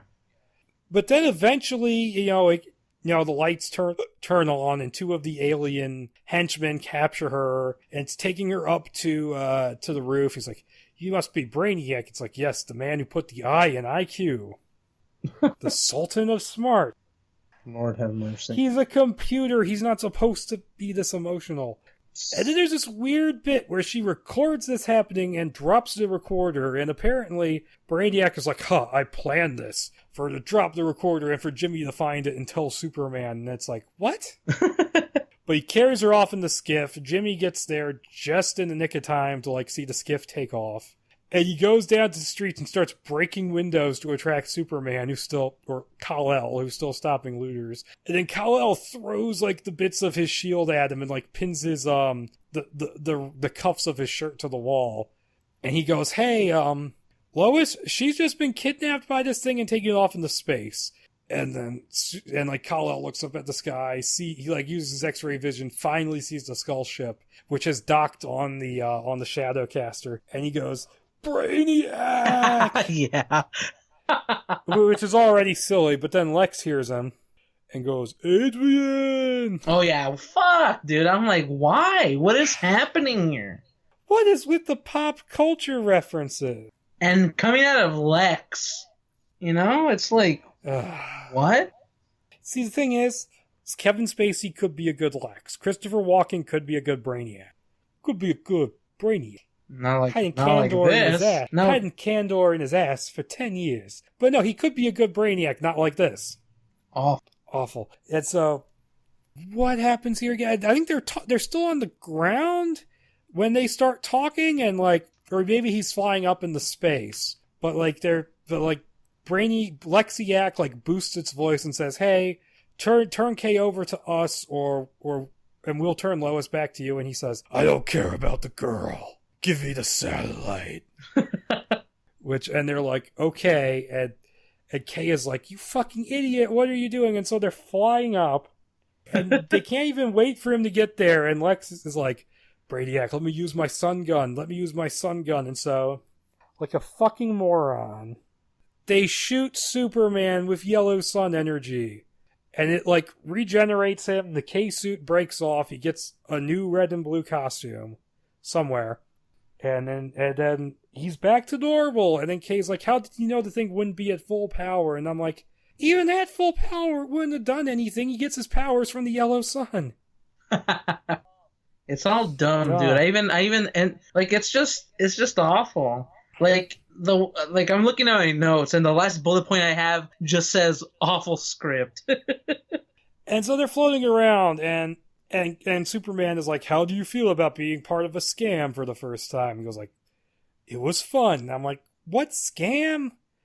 Like, how can it have been a scam if you didn't have any memories of Lois? Or did he deliberately delete his memories when he was coming back from the dead? What is even happening? I just assumed that he just lost his memories, even though... Well, no, you know what? Fuck. I'm not going to fucking justify anything out of this script. Don't try and make sense out of this mess. And so Lexiac decides to go off because Lois is in, like, she's in, like, the hold of the Skull ship. She's being attacked by she's in the Snare Beast lair, essentially, which... When I first saw, like, the concept art of Brainiac with the spider legs, I thought he was substituting for the Snare Beast so we could have, like, a giant spider but not have one. Nope. We still have one, even though it does even less here. Okay, so Superman and Kay are flying towards the station, and, like, Brainiac's alien, like, pilot guys are like, "Oh shit, he's still alive," so they go to fire the sun gun at him. He blocks the sun gun with his cape, and then, which is completely unfazed by it, and then he twists it like a pretzel so the barrel can't fire. And then, like, all these, like, alien guys are coming out to fight him, and Superman's fighting him, and then they get inside the ship, and Superman's fighting them, and then Kay runs off to, like, the power room, and Superman's like, "Why the fuck did you leave me to fight alone?" And he gets to the power room, and Kay's like, "I have to," of course the skull ship detaches and fly off, and Kay's like, "I had to sacrifice myself to, like, unload my battery into, like, the power, overload it, and destroy the Shadowcaster." And Superman's like, "Okay." It's like, "Okay," ooh, and so Kay dies, and it is kind of tragic. No, Kay, you gotta neuralize yourself. Because these two things had to separate, we have to have even more movie where Superman flying after the skull ship. He gets inside, he's met by both Lexiac and the Thanagarian Snare Beast, and once again, he's never seen anything really like this before that other monster earlier, completely blasé to the presence of these two things. Yep. Lexiac doesn't do shit. The spider just kind of stands there while the babies swarm Lois, so he and Lois kind of start killing them, and then the Snare Beast is like, "Ooh, like, don't kill my babies," and Lois is, like, hacking at the webbing with that ninja star she was given. Superman is fighting the Snare Beast, and he kills it, taking the S off his chest, throwing it at it, and getting it buried in its brain, so... Somebody, while making this, watched Superman 2 and went, "That dumb cellophane S, we're going to one-up that shit." That's all I was thinking about every fucking time. And, like, using his cape as a weapon is a thing that John Peters was really interested in, making it its own character, and I'm like, did somebody see that and go like, Doctor Strange should have a cape as a character? Probably. I wonder. But so they're fighting, he's fighting Lexiac, and, like, Lois, like, basically the Snare Beast, like, falls into the window, breaks it. Lois gets sucked out into space. Okay, what happens? He's, like, fighting Lexiac. Lexiac pushes him out, and he's, like, holding on to the window frame, and Lexiac is like, "Oh, ha, ha, ha, ha, ha." And then he's about to fall out, but then Lois grabs onto them because she, like, landed on a ledge, because that's how space works. Yep. So dumb. And then they're like talking about the power of love, and that causes Lexiac to explode, and the skull ship is destroyed. Yeah. And so Lex Luthor and Brainiac die in the first movie of this new continuity. Ballsy. Oh, also there was a moment earlier where Brainiac's head says like, oh, I guess they're definitely wrong when they say it's better to be loved than feared. Then Lex goes. He points to where Lois's cat goes like, we could have her love right now. Oh god. And Brainiac goes, no. And I'm like, okay, since when was Lex a rapist of all things? I mean, he's a rich businessman. Possible. But then we get just the shitty icing on the cake, where apparently, I'm guessing the implication is that Superman just gives up the Clark Kent identity. Because he straight up makes out with Lois in front of a crowd, and they're talking about how they're going to get together. We should go visit a reproductive endocrinologist to see if we can have a kid. And I'm like, you're an alien, your biologies are incompatible, the endocrinologist isn't going to be able to do shit. And then they kiss, and Superman says the worst line in this script, which just made me want to just stop. Well, they're kissing, and he goes, fade back to my crib. Ah. And Lois goes, Clark, in the middle of the day? I'm like, they made a joke about getting afternoon delight and said it in the dumbest 90s way possible. Did anybody in the 90s actually say the phrase, fade back to my crib, unironically? I've never heard it. Until this script. That's the kind of shit I would have expected this script's Lex to be saying. But then they walk off, they kiss, they stroll off, they're happy, blah-de-blah-de-blah. So, okay, Superman's happy now. I do kind of like the idea that he does form a relationship with Lois. I like the idea of Superman being in a relationship with Lois where she knows who he is. That's just something I like. And I hate the fact that they have to go and undo that shit. They're back now, right? In the comics? Yeah. Yeah. This script, I don't know what he was smoking. Yeah, it's just like it's just a mess. Like honestly, like we say that for like a lot of things, but this script is just like so many. It's not that so many things are happening. It's just that it's written in a way where it almost feels like you kind of don't want to get through it because there's just so much. But like none of it is exciting. Plus, it's filled with dumb bullshit too.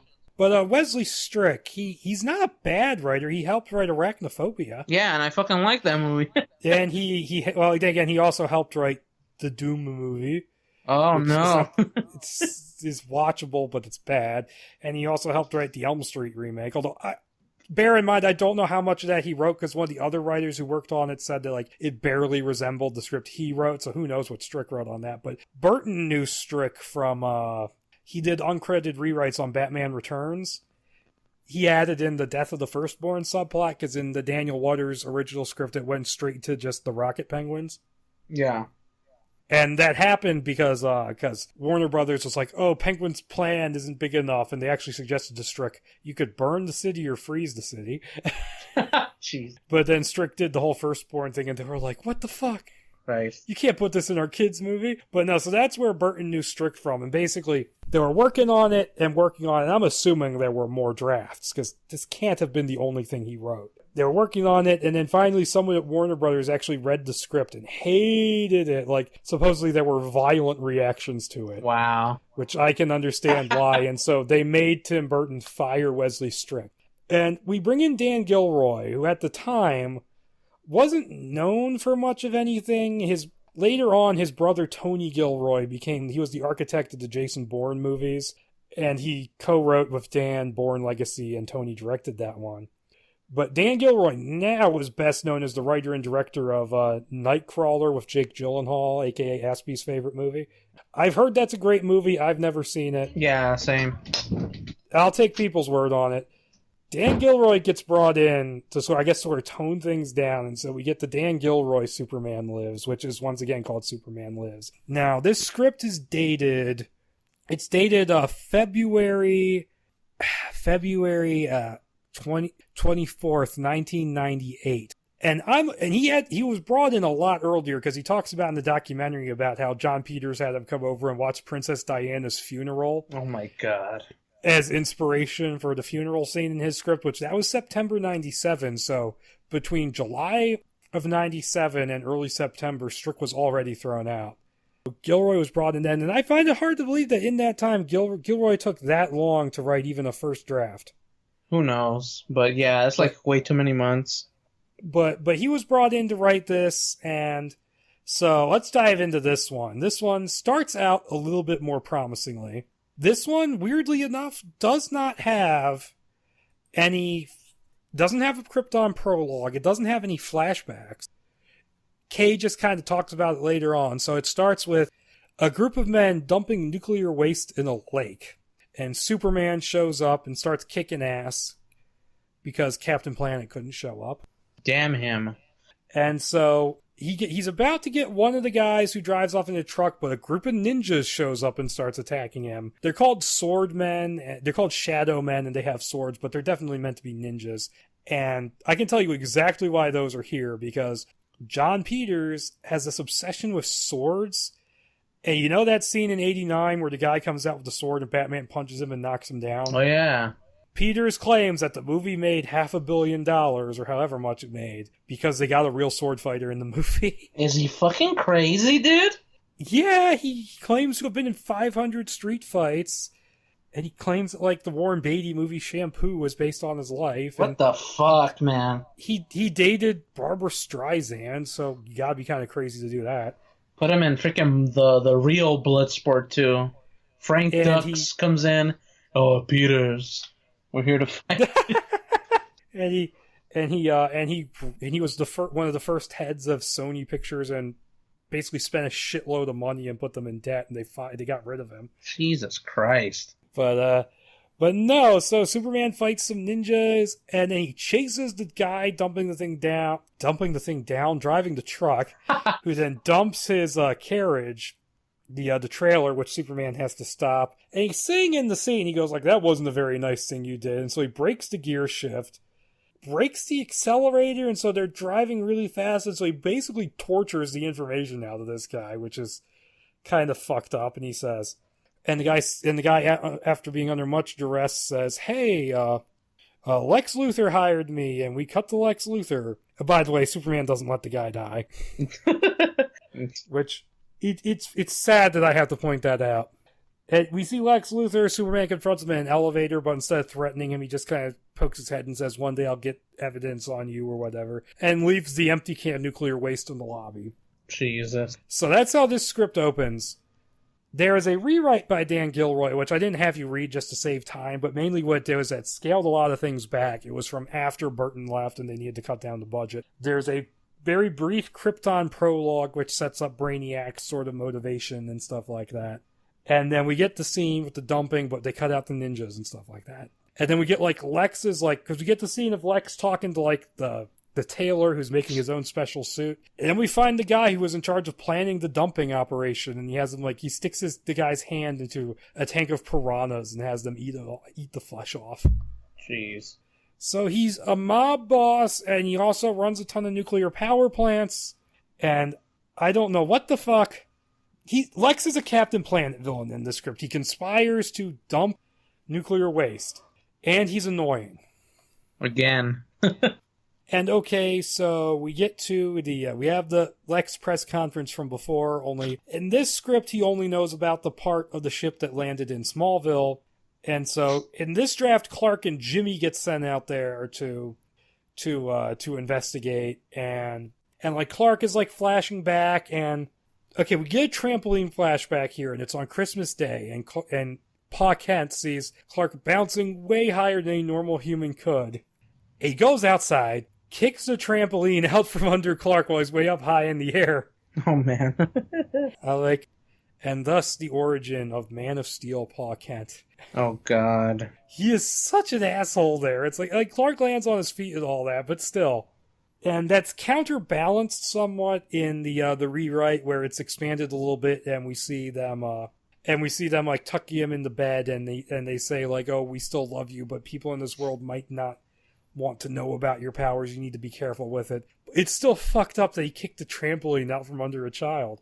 Freaking Pa Kent, what the fuck's wrong with you, man? And we also get the baseball flashback. It's the same. And Lex digs up like it's half of the spaceship. So it's like a full half of the spaceship that was buried. And in the rewrite, Lois comes along with to report on this because she doesn't get sent to the Arctic or stay in the city. And she starts getting curious, and she's going to start investigating who owned the land. And Clark realized that the Kents owned it, and so that's when he decides he's maybe going to have to tell her that he's Superman. Which I like that. I like that she's smart and she's figuring stuff out. But also, they dig up the spaceship, and there's a big difference, which I'll talk about later. But in this draft, they start touching the ship, and it turns on, and then we see in the Arctic the other half turns on. So that explains why Kay probably wasn't doing anything. Finally, a good explanation. And so, also there's another flashback in the rewrite where Ma Kent explains to Clark that he was found in the field, left by a miracle from God, wrapped in the blanket. So they're assholes and they're liars. God. And so we go back to Metropolis. Clark is watching the news, and he sees tests have confirmed that the fragments be alien in origin. And so he has like this secret room in his apartment, which he has by like lifting up a glasses case. And he has like this room where he's like investigating like all these weird occurrences that maybe could explain where he came from. And he's sitting there, and you see that he really has been looking into this all these years, like he's Fox Mulder or something. The truth is out there.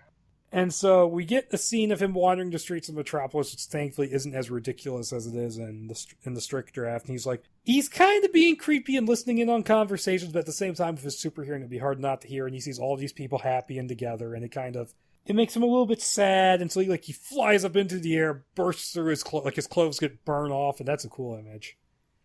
And so he meets with Lois on the rooftop, and then they've had sort of like an on again, off again thing where they're like kind of flirting with each other, but thinking about getting together, but not really. And she's kind of frustrated with him because she won't let him in. And like, I like this. There's setup for him revealing himself to her later, and like the bond between them, which isn't there in the Strick Draft. That's a good thing. And so there's a battle between two spaceships, and then we see Brainiac boards the smaller one. He's absorbing energy from the laser blasts and crew members, and there's one left. He says, "Have you found humanoid life on any planet?" And he says, like, "Oh, the only one I haven't been to is Earth." And he says he wants to visit for revenge. Kills them all off and flies away. And it's mentioned that he's wearing a cloak and you don't see what's underneath of it. And I like that because it keeps the spider aspect of him as a surprise for later. That would have been cool on film. So yeah, we get kind of a Star Wars homage there. And here, basically, he's out for revenge against Superman for whatever reason. And it's not well defined in this draft. It's better defined in the other one because his whole energy needs aren't really brought up in that one. Like, they kind of leave that out, and it's more about just like, I'm going to go kill Superman for being Jor-El's favorite son, basically, which is an interesting idea. It's a little bit more personal, a little bit more immediate than, I have to suck the energy from another robot. Yeah. But yeah, this scene is also not in the rewrite. So yeah, that happens. He flies off in this skull ship, and I like the reveal that we don't really get a good look at the skull ship until it flies away. We see him just standing in, like, the eye hole. I can just see that movie playing out. And so, cut to the gym at the Daily Planet, and Clark's, like, climbing around, like, using his power, showing off a little bit, like, because he thinks no one's there, and then here's a little girl say, "Hey, how'd you do that?" And Lois has a 10-year-old niece who never gets a name. Oh, gosh, she really doesn't.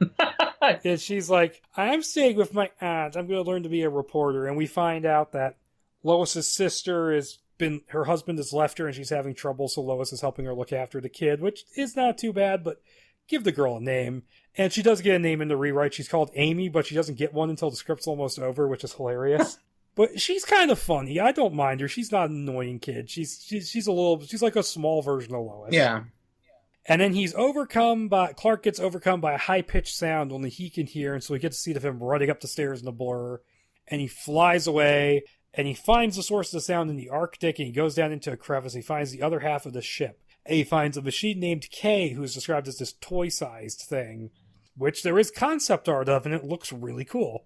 Oh, shit, all right. Which, that's what the documentary uses to sell you on the movie. It's all this concept art, which looks really cool. I was tricked. And so Kay is there, and he goes from toy size to man size and back again. and he's giving Clark like all this really unhelpful information, like all this really vague, you must do this, blah blah blah, and Krypton and the memory, and it's all really silly. And twice before now, here and like during like the truck crashing at the beginning, he gets like visions of his future death, which never amounts to anything. Just and weird. What's hilarious about it is that this hard copy of the script has like handwritten notes on it from somebody, and there's like and both times this pops up, there's like lines drawn through those visions, and it says no.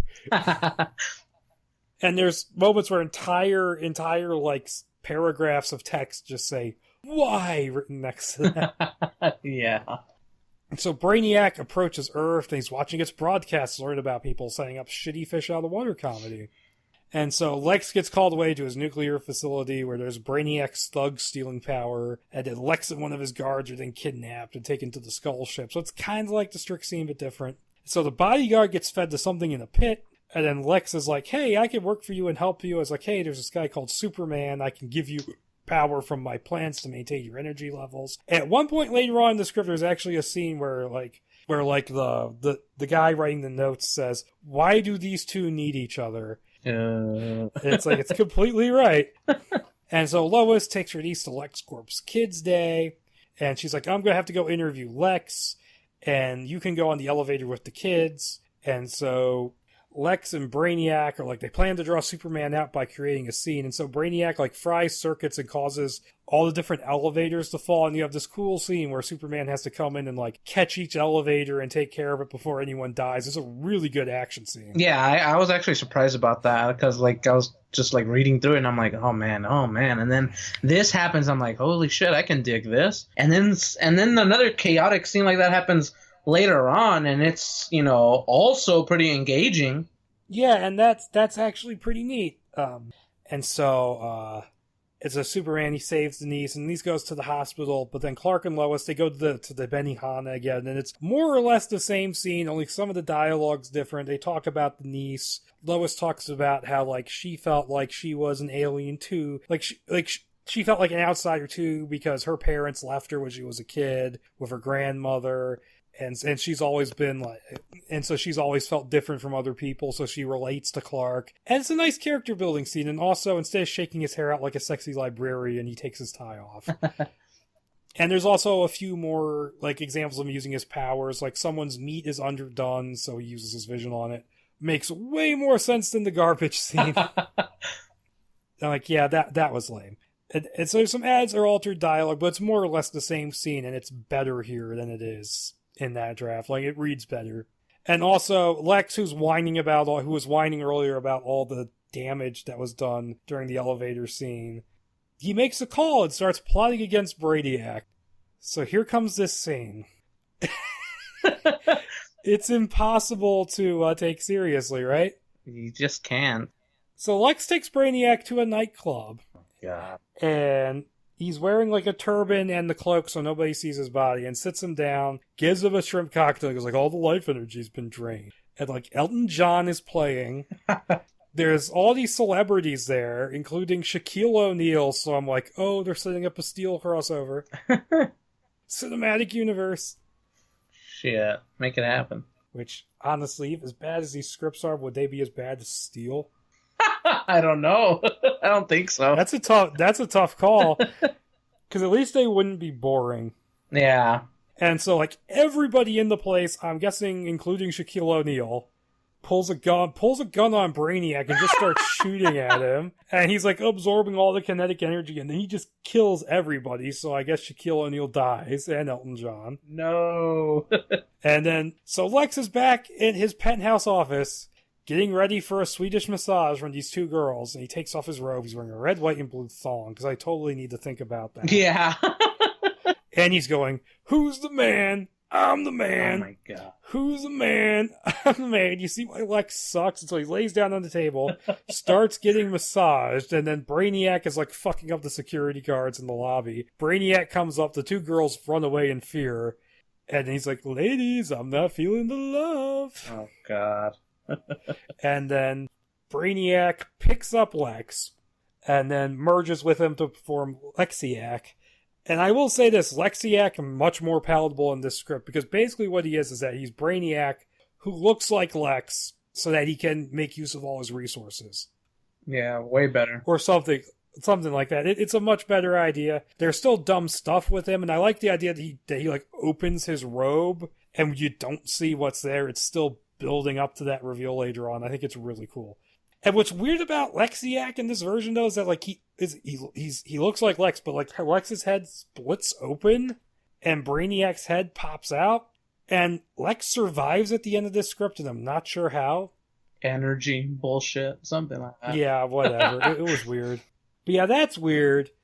And okay, this is a big difference I have to talk about. All that stuff of them teaming up, and like the nuclear power plant scene and the nightclub scene, none of that happens in the rewrite.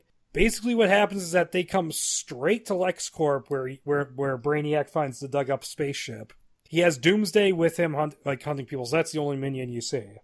And then he almost immediately just forms Lexiac. Lexiac is the one like in charge of like the elevator scene.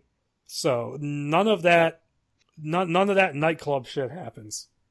And Morris, the PR guy who just kind of disappears after a while, he becomes Lexiac's sort of comic relief sidekick, and he's a lot better at it than Lex. All right.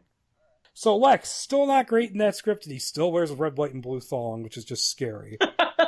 But he's not in it that much, so he's less offensive. And isn't that a much better change? It is.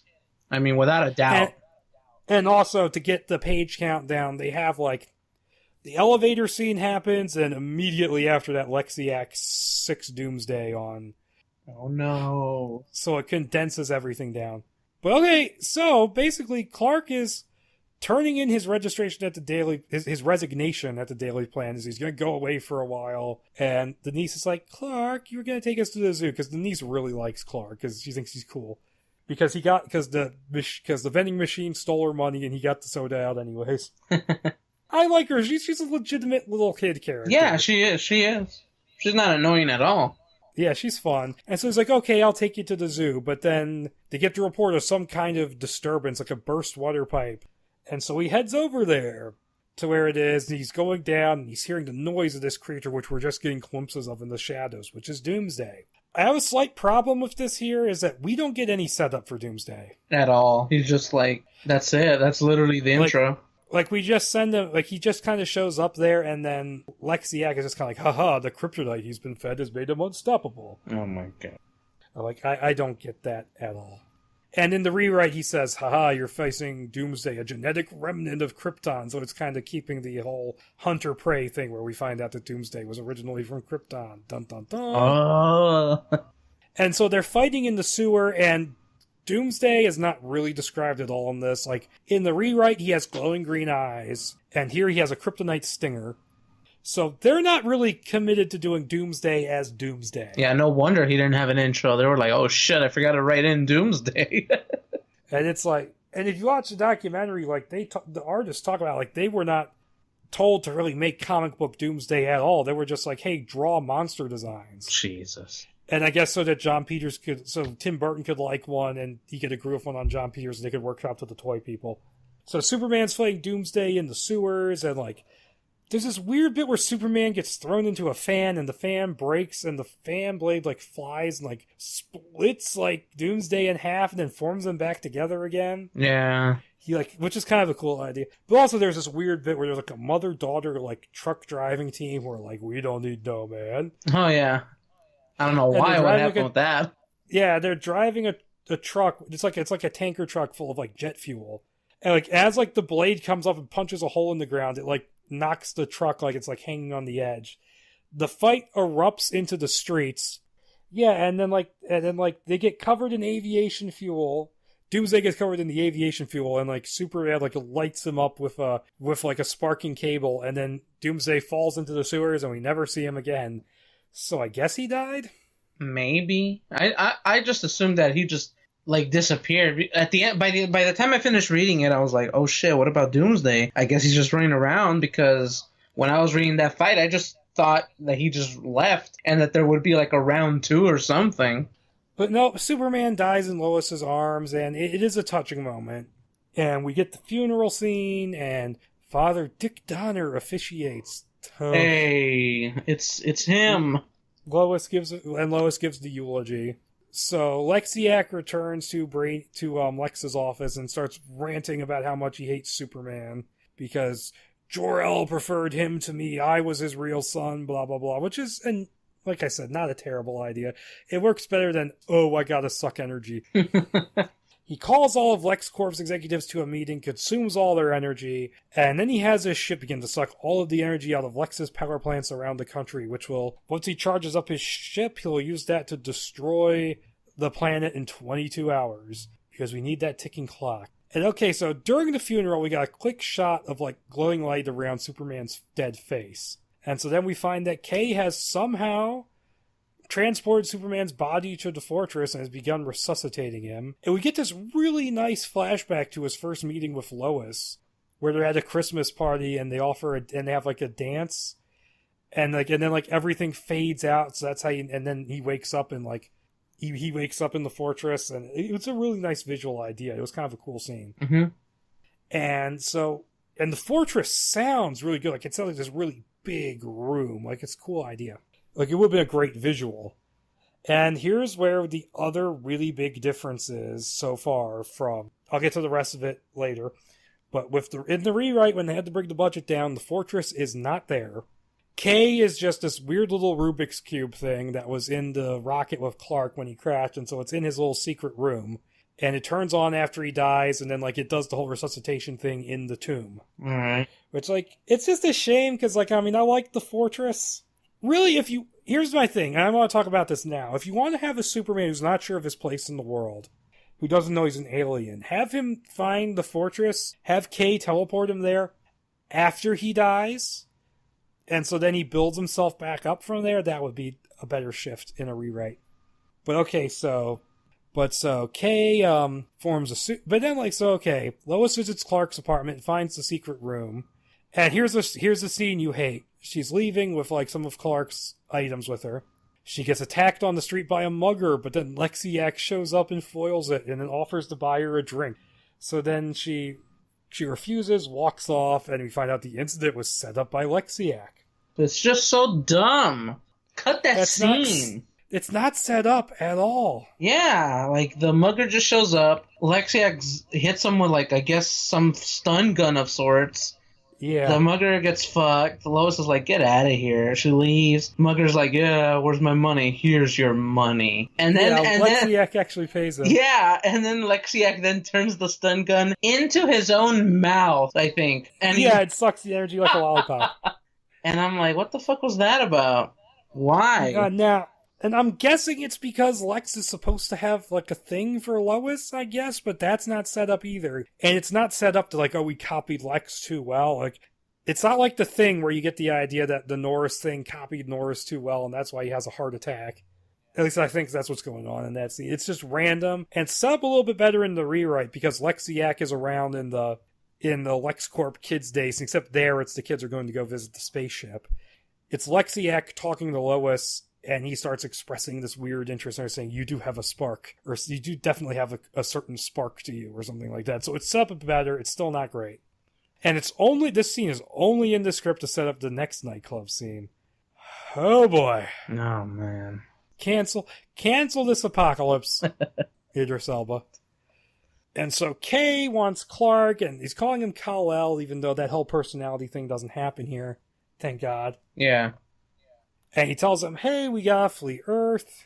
But he won't do it. And then Kay forms a suit around him that recreates a fraction of his powers. Which I like that doesn't bring him back to full power. It's not that easy. Flies for Metropolis. And Kay explains Lexiac to Superman. I'm not sure how he knows that. He just does, man. He has knowledge. Yeah, it's weird. But okay, so... because of what Brainiac is doing to the nuclear power plants, everywhere in Metropolis is going through a blackout, except for LexCorp and the nightclub from earlier, which Lois notices. She heads to the nightclub where she meets Lexiac, because she suspects that Lex has a hand in the outage. And so it's flirting with her, and it insists on a dance. And then there's this bizarre scene where they're dancing on the dance floor, and Jimmy has snuck in, he's hiding among the band, and he's fake playing. what is going on? I don't know, dude. And, like, Superman's like in there watching from the rafters, but he gets distracted when like these two guys like drag off a little girl from the dance floor and take her into the basement, where I'm assuming they're going to molest her. Oh my god. I can't deal with the script. Like, it first starts off like it's all streamlined, but then halfway through it just like starts to slowly lose its mind. And then we get this. Yeah. And so he goes down into the basement to like try and save her, and he like beats up the two guys, and the girl screams, because he's wearing like scary armor or something, and so that leads to a confrontation with Lexiac in the street, where like there's some thugs and stuff, and like Superman fucking throws his shield, like pins a guy's neck to the wall, like fucking Aragorn in Fellowship of the Ring, and like Lexiac, they're chatting, and like. And he's going like, "You're the weak son," blah, blah, blah. And like apparently nobody sees the face split open in this scene, even though it's in public. And then Kay forces Superman to flee from the attack. And then Lois sees Superman. She's like, "Hey, I figured out who you are." And so then we get Superman and Kay just hanging out in an abandoned warehouse next door to the Reservoir Dogs. And Kay's like, "Brainiac killed your parents because he was Jor-El's creation. He viewed your conception as a threat. And then he altered Krypton's orbit so I could like move into the path of a comet, which is a new version of Krypton's destruction. Yeah. Nothing to do with the core or the sun or I'm sure there's other versions of it. A meaningless change.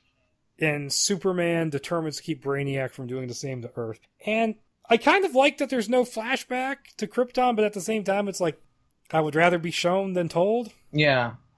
And alright, so we have like Lois heads back to her apartment, then her and her niece get kidnapped by Brainiac's minions and taken to the Skull Ship. Superman tries to interfere with the drain of the nuclear power plants but can't do shit. So then Brainiac drops the cloaking device, revealing the Skull Ship and its energy sucking tendrils into the world. Sucking tendrils, they're connected to the basically.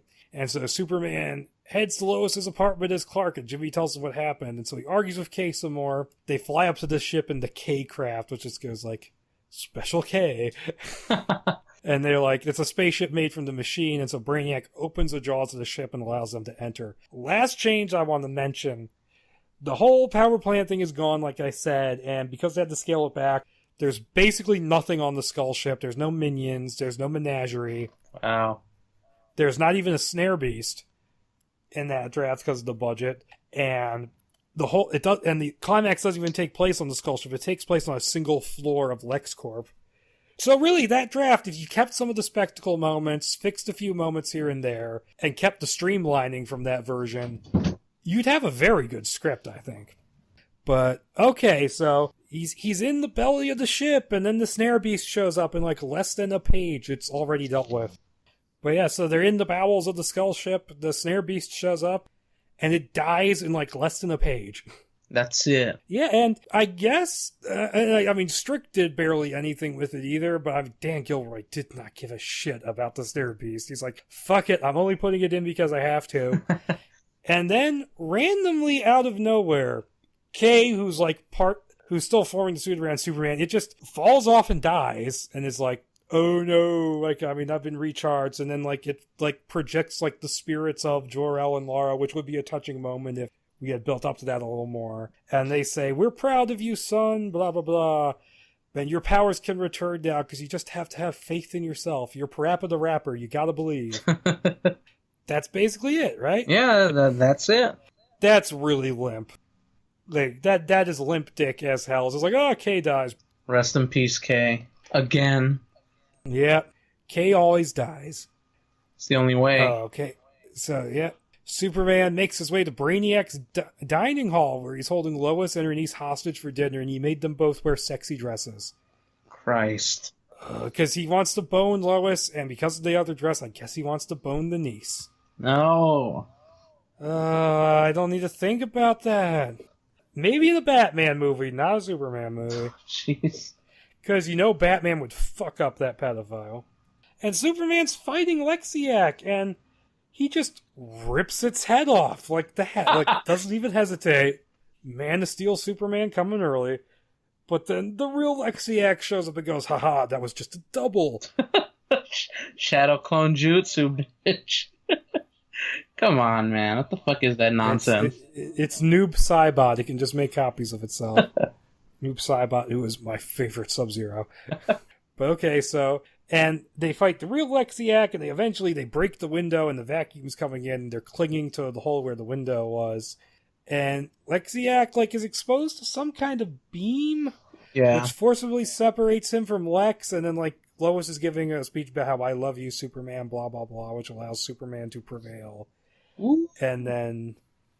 But the beam also slowly dissolves Brainiac, and so he sets a beam to do something, one of those collecting beams, do something to the Metropolis power plant, like basically make it overload, and then he dies.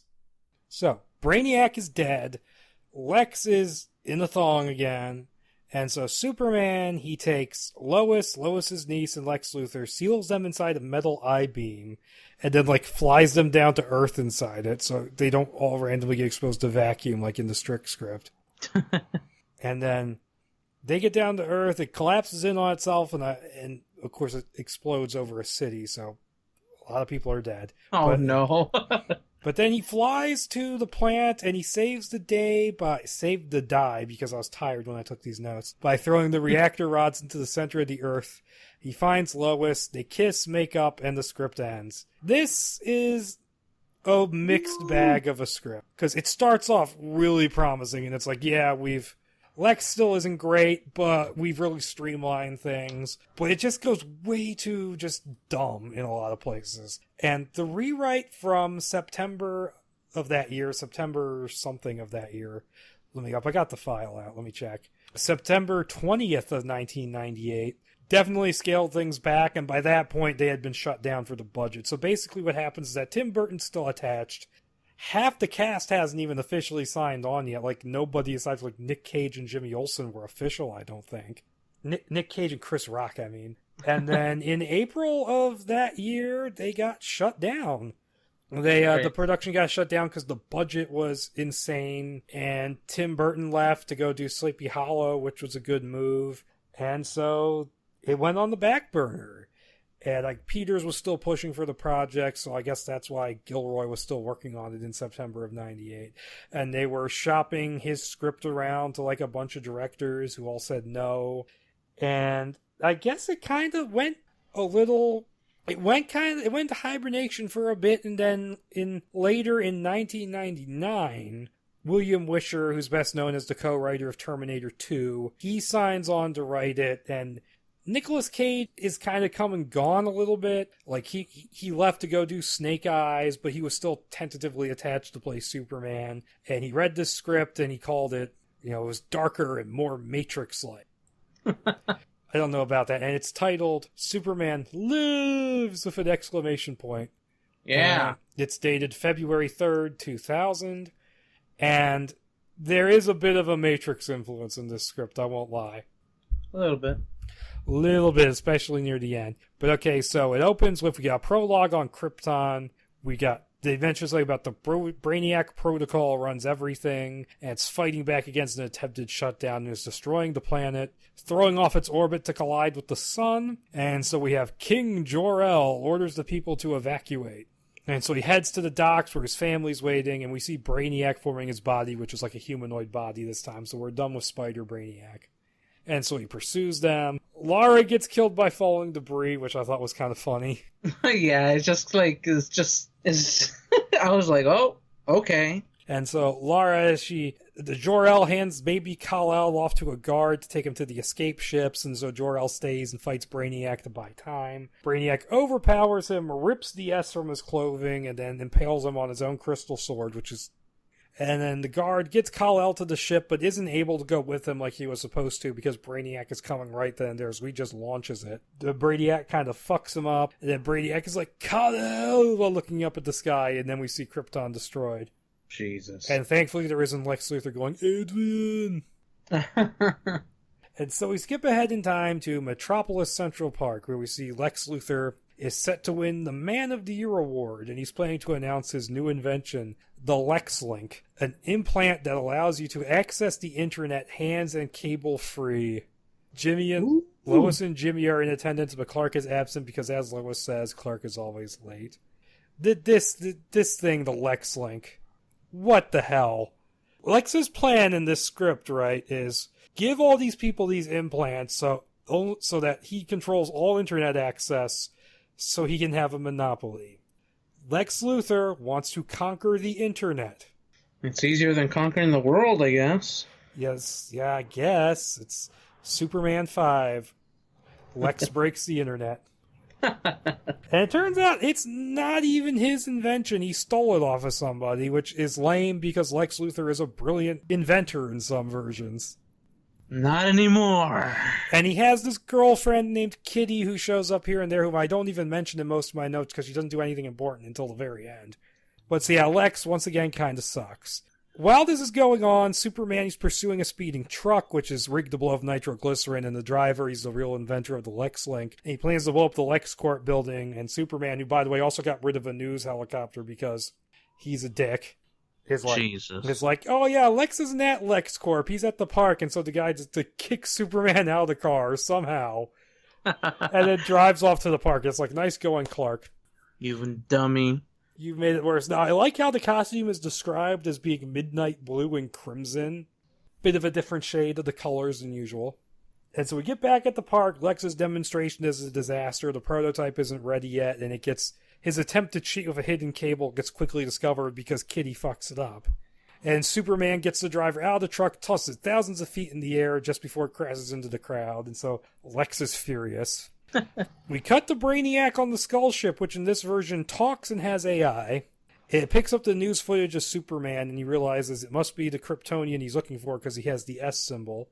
And the ship explains how, the yellow sun would affect his physiology, which is different here than usual. It says he has to be, he has to be on the planet when he's really young in order to be affected by the sun.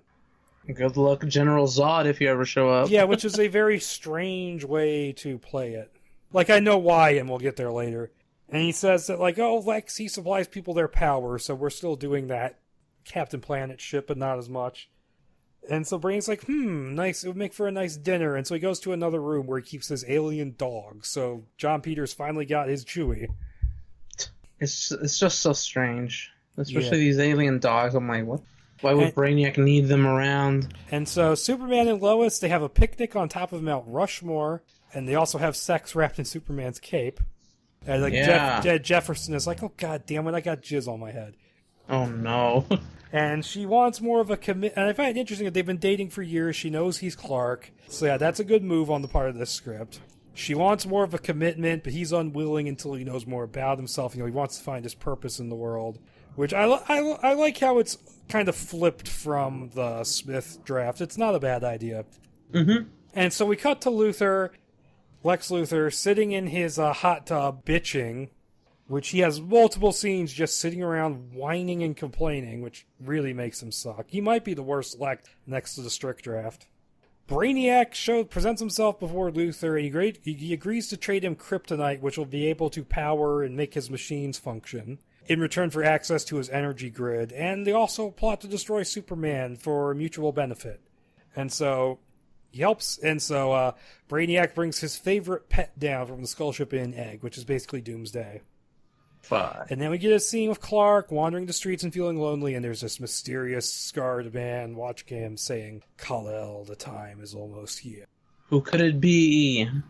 It could be Batman. Oh shit. It's Harrison Wells.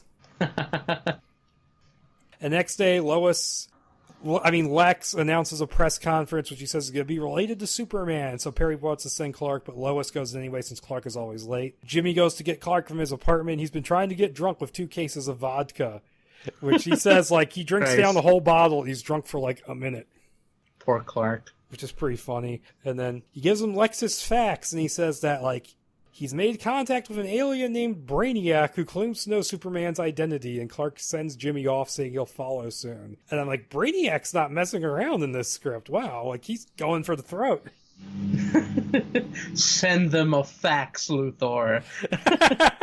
I'm going to reveal who Superman really is. It reminds me of the one Doctor Strange script where Mordo periodically gets angry faxes from Dormammu asking, why haven't you summoned me yet? Holy shit, is that a joke? It's a real script because Mordo is like a Captain Planet villain in that. Oh my But goodness. it is a legit Doctor Strange script. Like, it was really... Holy fuck. And so we see Brainiac placing his creature into sewers below LexCorp and waking it up and going like, "Wake up, my dear," or something like that. Lex holds his press conference, reveals Brainiac to the world, and Brainiac, who's wielding a kryptonite-tipped spear, tells the people of Earth he was a slave to the Kryptonians, and they killed his people, which they never explain what that's about. Well, like, there was something probably about... a lie. But there was something about him, like, diversifying his system, but he definitely wants revenge on the Kryptonians for some reason. Oh, okay, then. Yeah, and because he says, because there's a scene, because in the scene of Jor-El earlier, he's like, "You killed my people." He goes like, "Your people are only an illusion made of crystal," or something like that. It's never explained. Maybe.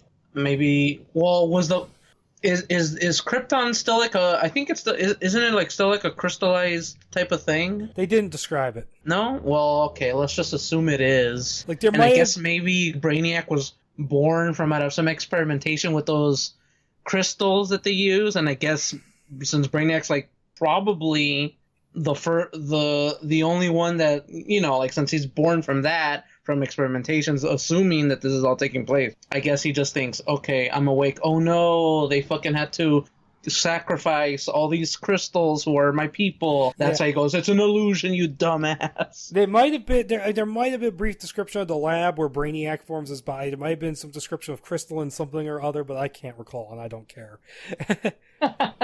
And so he's saying, like, he killed all of them apart from Superman and wants to finish the job. And Superman pops in and is like, "What the fuck?" And it's like, "This is true." And then Lara goes, "Hey, Doomsday, back me up, bro." And so Doomsday pops up from beneath the ground, and they're fighting both above and below ground. And Lex is like, "Hey, move down the street. I don't want you damaging my building," which was kind of funny.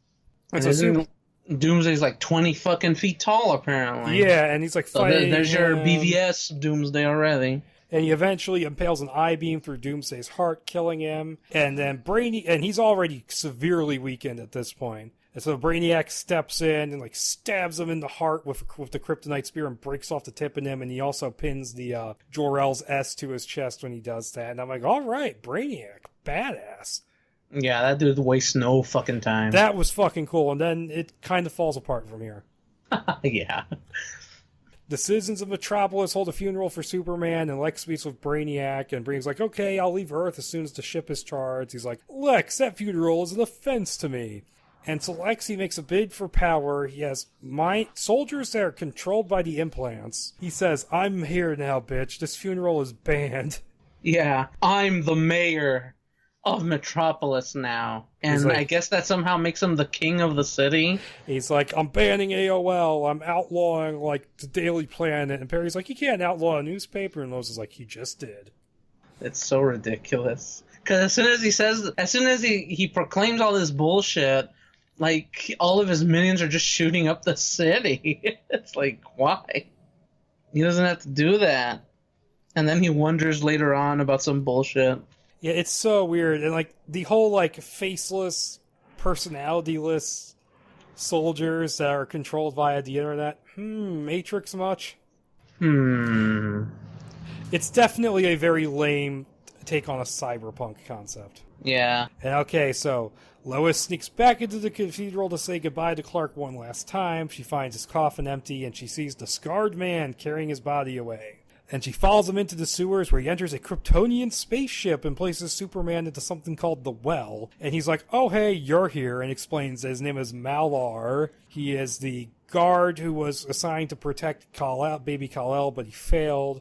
And so it's like, there's only a limited time to reawake Superman. It can only be done for sure once. And Lois decides she's going to wait there, even though she has no idea how long it might take. And he says, "Oh, hey, Superman is the Prince of Krypton. There's a whole bunch of us out there who are scattered across the galaxy. We need you to come lead us." Which is an incredibly different concept from all the scripts in any version of Superman I've seen. Yeah. What do you think about that, about there being a bunch more Kryptonians out there? I mean, it's not unheard of. I mean, you do have the bottled city of Kandor that in a lot of versions Brainiac, you know, takes as a collector's item, and those are all Kryptonians. But, like, the idea of, like, of who knows how many having actually like fled the planet as well. Yeah. I mean that besides Supergirl, I don't think I've really heard anything about that. But that's pretty interesting. I mean, but him being a prince, nah, no thanks, because just no, I don't like that. Yeah, him being a prince continues on to the J.J. Abrams flyby script. No shit. Where I won't tell you too much about before we do that episode, but yeah, that's a thing there, and he's a chosen one. Oh my god. But the idea of there just being shitloads of Kryptonians out there is interesting. It does kind of take away from the whole last son of Krypton thing, which I feel like is an interesting aspect of Superman. Yeah, but I mean, like, well, right now that's like to be honest, I mean, he really kind of isn't. I mean, you have Zod, you have Supergirl, but you have a bunch of other characters that they keep introducing and all that kind of stuff. And yeah, like normally if I hadn't known about that sort of stuff, this would probably like sort of bother me, because like I'm kind of dumb like that sometimes with a lot of things. But yeah, I like that's fine. I mean, it's pretty neat, because then like you start thinking, who could they be and all that kind of stuff. So it's kind of it's all right. And okay, this is where we get Lex, who's frustrated that no one is using his internet because only his employees are, because he made them get the implants. He's like, he agrees to have one put in his own body, and he's also like, hey, I'm going to strengthen my E-Empire. I'm going to ban AOL, outlaw the Daily Planet. And Perry's like, Jimmy, find Lois so she can write about it.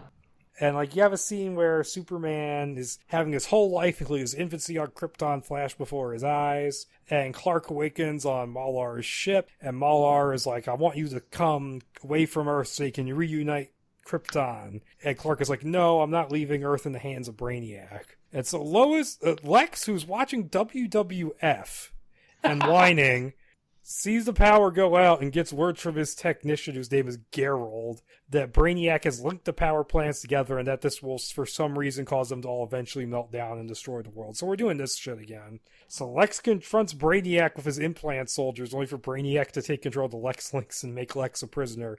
Cue more Lex bitching.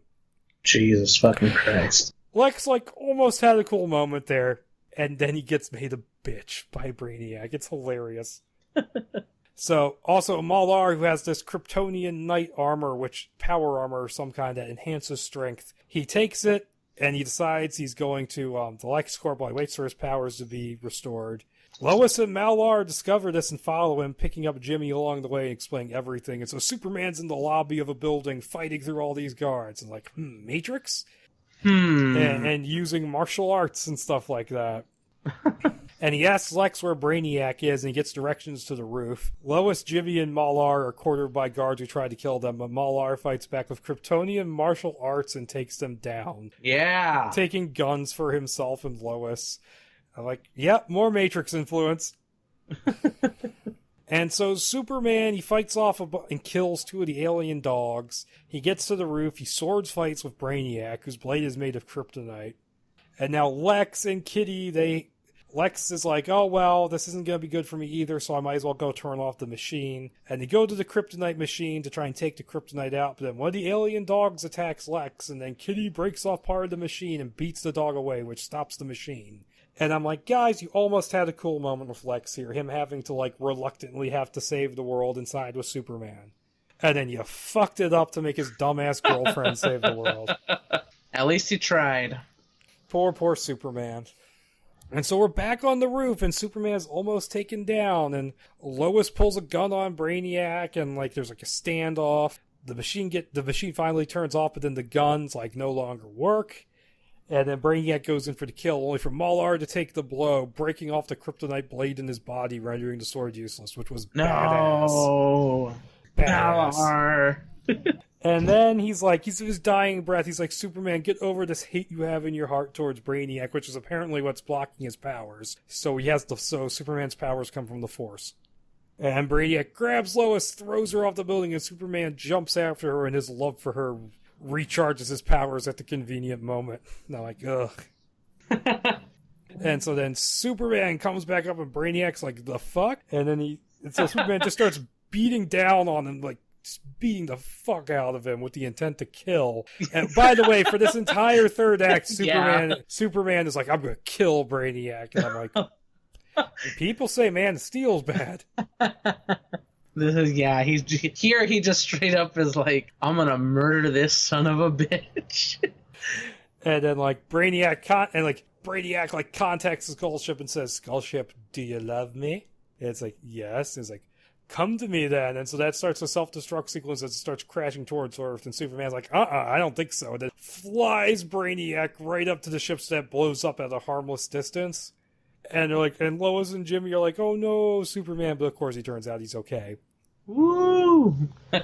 And so later, Clark and Lois, they bury Malar in the hills outside Metropolis, and they're like, he'd like this peaceful place. It's like Clark determines to go find the remaining Kryptonians in the galaxy, and she insists on going with him. She's like, try and stop me. And I like the idea of Lois going with him. It's like a not crap version of the beginning of Superman Returns. Yeah, that's a pretty cool ending. See, this was there, like, some of the early bits are okay. It just isn't much of anything. Lex really hurts it. Brainiac just starts off good, but then just kind of fades. Malar's pretty neat, even though I don't think they explain how he even got out of Krypton. He's just like, I'm here. And if we spent more time with Malar, his death would have meant more. And I'm like, and if he's following Clark around watching him, why is he waiting until he's dead to tell him what's going on? Who knows? He probably just found them. Well, not really. Well, who the fuck knows? But yeah. Interestingly enough, Malar was like reminding me a lot of the Jor-El from recently from the comics, because this was like during the time when we knew that Jeff Johns was gonna do like a Watchmen type of sequel, and there was like this hooded figure, and people were thinking, oh no, it's Ozymandias, right? But then it turns out. Because this character's like, just like talking about Clark. He's like watching his every move, and it turns out, oh no, I'm Jor-El, and then he also has like a scar on his face. So the entire time I was reading this, I'm like, oh shit. That fucking comic, I swear. It's not done yet, man. Leave it alone, Johns. Does anybody care about putting the Watchmen in the DC universe? I honestly don't think so. My guess would be that if he ends up doing some good things with like bringing like, I don't know, I guess like characters back or some bullshit like that by the end of this, then maybe. But then again, it would be like, why did you have to use Watchmen to serve this or that purpose? It's just really dumb, dude. It's like none of it makes sense, and Johns just does a terrible job at trying to emulate like Alan Moore, like a lot of the times, and you're just like thinking, come on, dude, like this is embarrassing. So overall, interesting. Wisher may have written more than one draft. I don't know for sure, but like they were talking to directors. The one they actually were like officially talking to was Ralph Zondag, director of Disney's Dinosaur. Yeah, baby. But allegedly, even Oliver Stone showed interest in this script, and I can't see Oliver Stone directing a Superman movie. Shit, someone ask Oliver Stone. Shouldn't be that hard. Yeah, I can't see him doing that in his style. There's not enough connections to the JFK assassination. But it's a joke, people. I know he's made other movies. But then eventually, in summer of 2000, Nick Cage left because he figured, it's not going to go anywhere, so he decided to part ways with the project. And that kind of killed Superman. Superman Lives, or Superman Lives, as this one was called. That's crazy. And it eventually came back a couple of years later. They started working on Flyby and Batman vs. Superman simultaneously. And those never happened, and the budgets escalated, and that's why Superman Returns had a ridiculously high budget. Madness. Yeah, Superman Lives. How do you feel at the end of this? Yeah, like, out of all of them, or just this script? Well, give your overall thoughts on the Wisher draft first. Well, I think it's pretty all right. I mean, like the intro with like the being the prologue with like Brainiac just showing up, like humanoid form, how you would think he would look like, or how you already have an image of your head of him. The freaking bodyguard being thrown in here, like, but they really don't talk about him all that much. But I thought he was pretty neat and interesting. Brainiac not bullshitting. So, like fucking, here's Doomsday, and then he's like, I'm gonna fucking kill you, Superman, which he does. And that's neat, but then, like, of course, it just goes into, like, this dumb territory. Like, for me, I was like, get real. Like, as soon as, like, fucking Lex proclaims himself mayor, and I guess, like, a dictator of sorts, and then, like, he's just dumb. But yeah, like the ending, I like, because like it's not, oh, I have to leave Lois, but he still is, but Lois is coming with him, and then the fact that you have like other Kryptonians running around, who knows doing what. So like I have no, I really don't have any big issues with this, even though Doomsday just showing up 20 feet tall, whatever the fuck. Lex is terrible. Yeah, Lex is bad, but other than that, I'm just like, it's all right. It's one of those things where it's like, I just felt like the second half just lost me. Like, I didn't need the Captain Planet nuclear power shit. I didn't need the conquering the internet shit. It just got, and the ending wasn't. The ending of them going into space is cool, but the ending of Brainiac fighting on a rooftop is just kind of like, eh. Yeah. Plus Lex doesn't even need to be here at all. Especially with a no-nonsense Brainiac, Like, there's no crazy, oh, I need the energies to live longer. There's no need for Lex to be there. Like, to have Doomsday, of course, like I said, I think before we recorded this, I was saying, just cut him out of here. You don't really need him. Yeah. None of these scripts really need him, because the main fucking dude is Brainiac himself. He's the one that's coming here, and he has like actual reasons to be here. Doomsday is like, a dumb monster that for some reason is like fucking powerful enough to beat the crap out of Superman to the point where he'll be dying of his wounds or whatever. Meanwhile, Brainiac can't even do that. And then it's like, what's the I don't know. Like Doomsday, cut him out of all of these. At this point, and like you said, there were other rewrites as well, right? Or like with all these different drafts. Yeah. I don't know why no one thought to just cut Doomsday. Because he doesn't do anything besides, the job. Doomsday had been around from one of the drafts before Kevin Smith, and so I think it was a John Peters thing where it's like, we have to do the death of Superman, we have to do Doomsday, blah, blah, blah. Jesus. And I'll say, overall, my biggest problem with all of these is that starting off your reboot of Superman with the death of Superman is just weird. Yeah, I don't know. This should be, I guess this should always be like the end, like part 3 in a trilogy, right? Superman dying. But I don't know what the fuck they're thinking here. This is the same thing with what Warner Brothers is doing. They already did everything. Like Superman's dead in Batman versus Superman immediate. Well, at the end of it, but that's so fucking early. And it's like, what are you doing? What else is there gonna? What is left? To pick up on. What other enemy is gonna appear that's gonna be like an actual threat after this? And you're thinking, get out of here. Soup's already fucking survived one dumb monster and some fucking maniac from outer space. That's what fucks it up for me. It's just the fact that, like, okay, if the next movie is not gonna be like a different kind of villain and it's gonna be more of the same, where I'm gonna beat you up, Superman. You start off with this, what's the point? Superman's not gonna, like, he's not gonna give a shit. And so, overall, like, I enjoyed the Kevin Smith draft. Strick's draft is terrible. The Gilroy draft is a bit better, but has a ton of problems. And the Wisher draft is there. Like, we don't know a whole lot about the Wisher draft because he hasn't talked about it. Someone ask him some questions. Yeah, someone should ask. I want to ask you some questions, and I want to have them answered immediately. Talk to me about Superman. Tell me, who is your daddy, and what does he do? Who is Malar? Tell me about your mother, please. So, okay, I think once we're going on the Arnold impersonations, that sums it up pretty well. So Superman Lives, one of my most requested episodes. I hope you guys are satisfied with our coverage of it, because I can't tell right now if it's any good, because I'm just so tired. But it'll probably be fine with more Superman.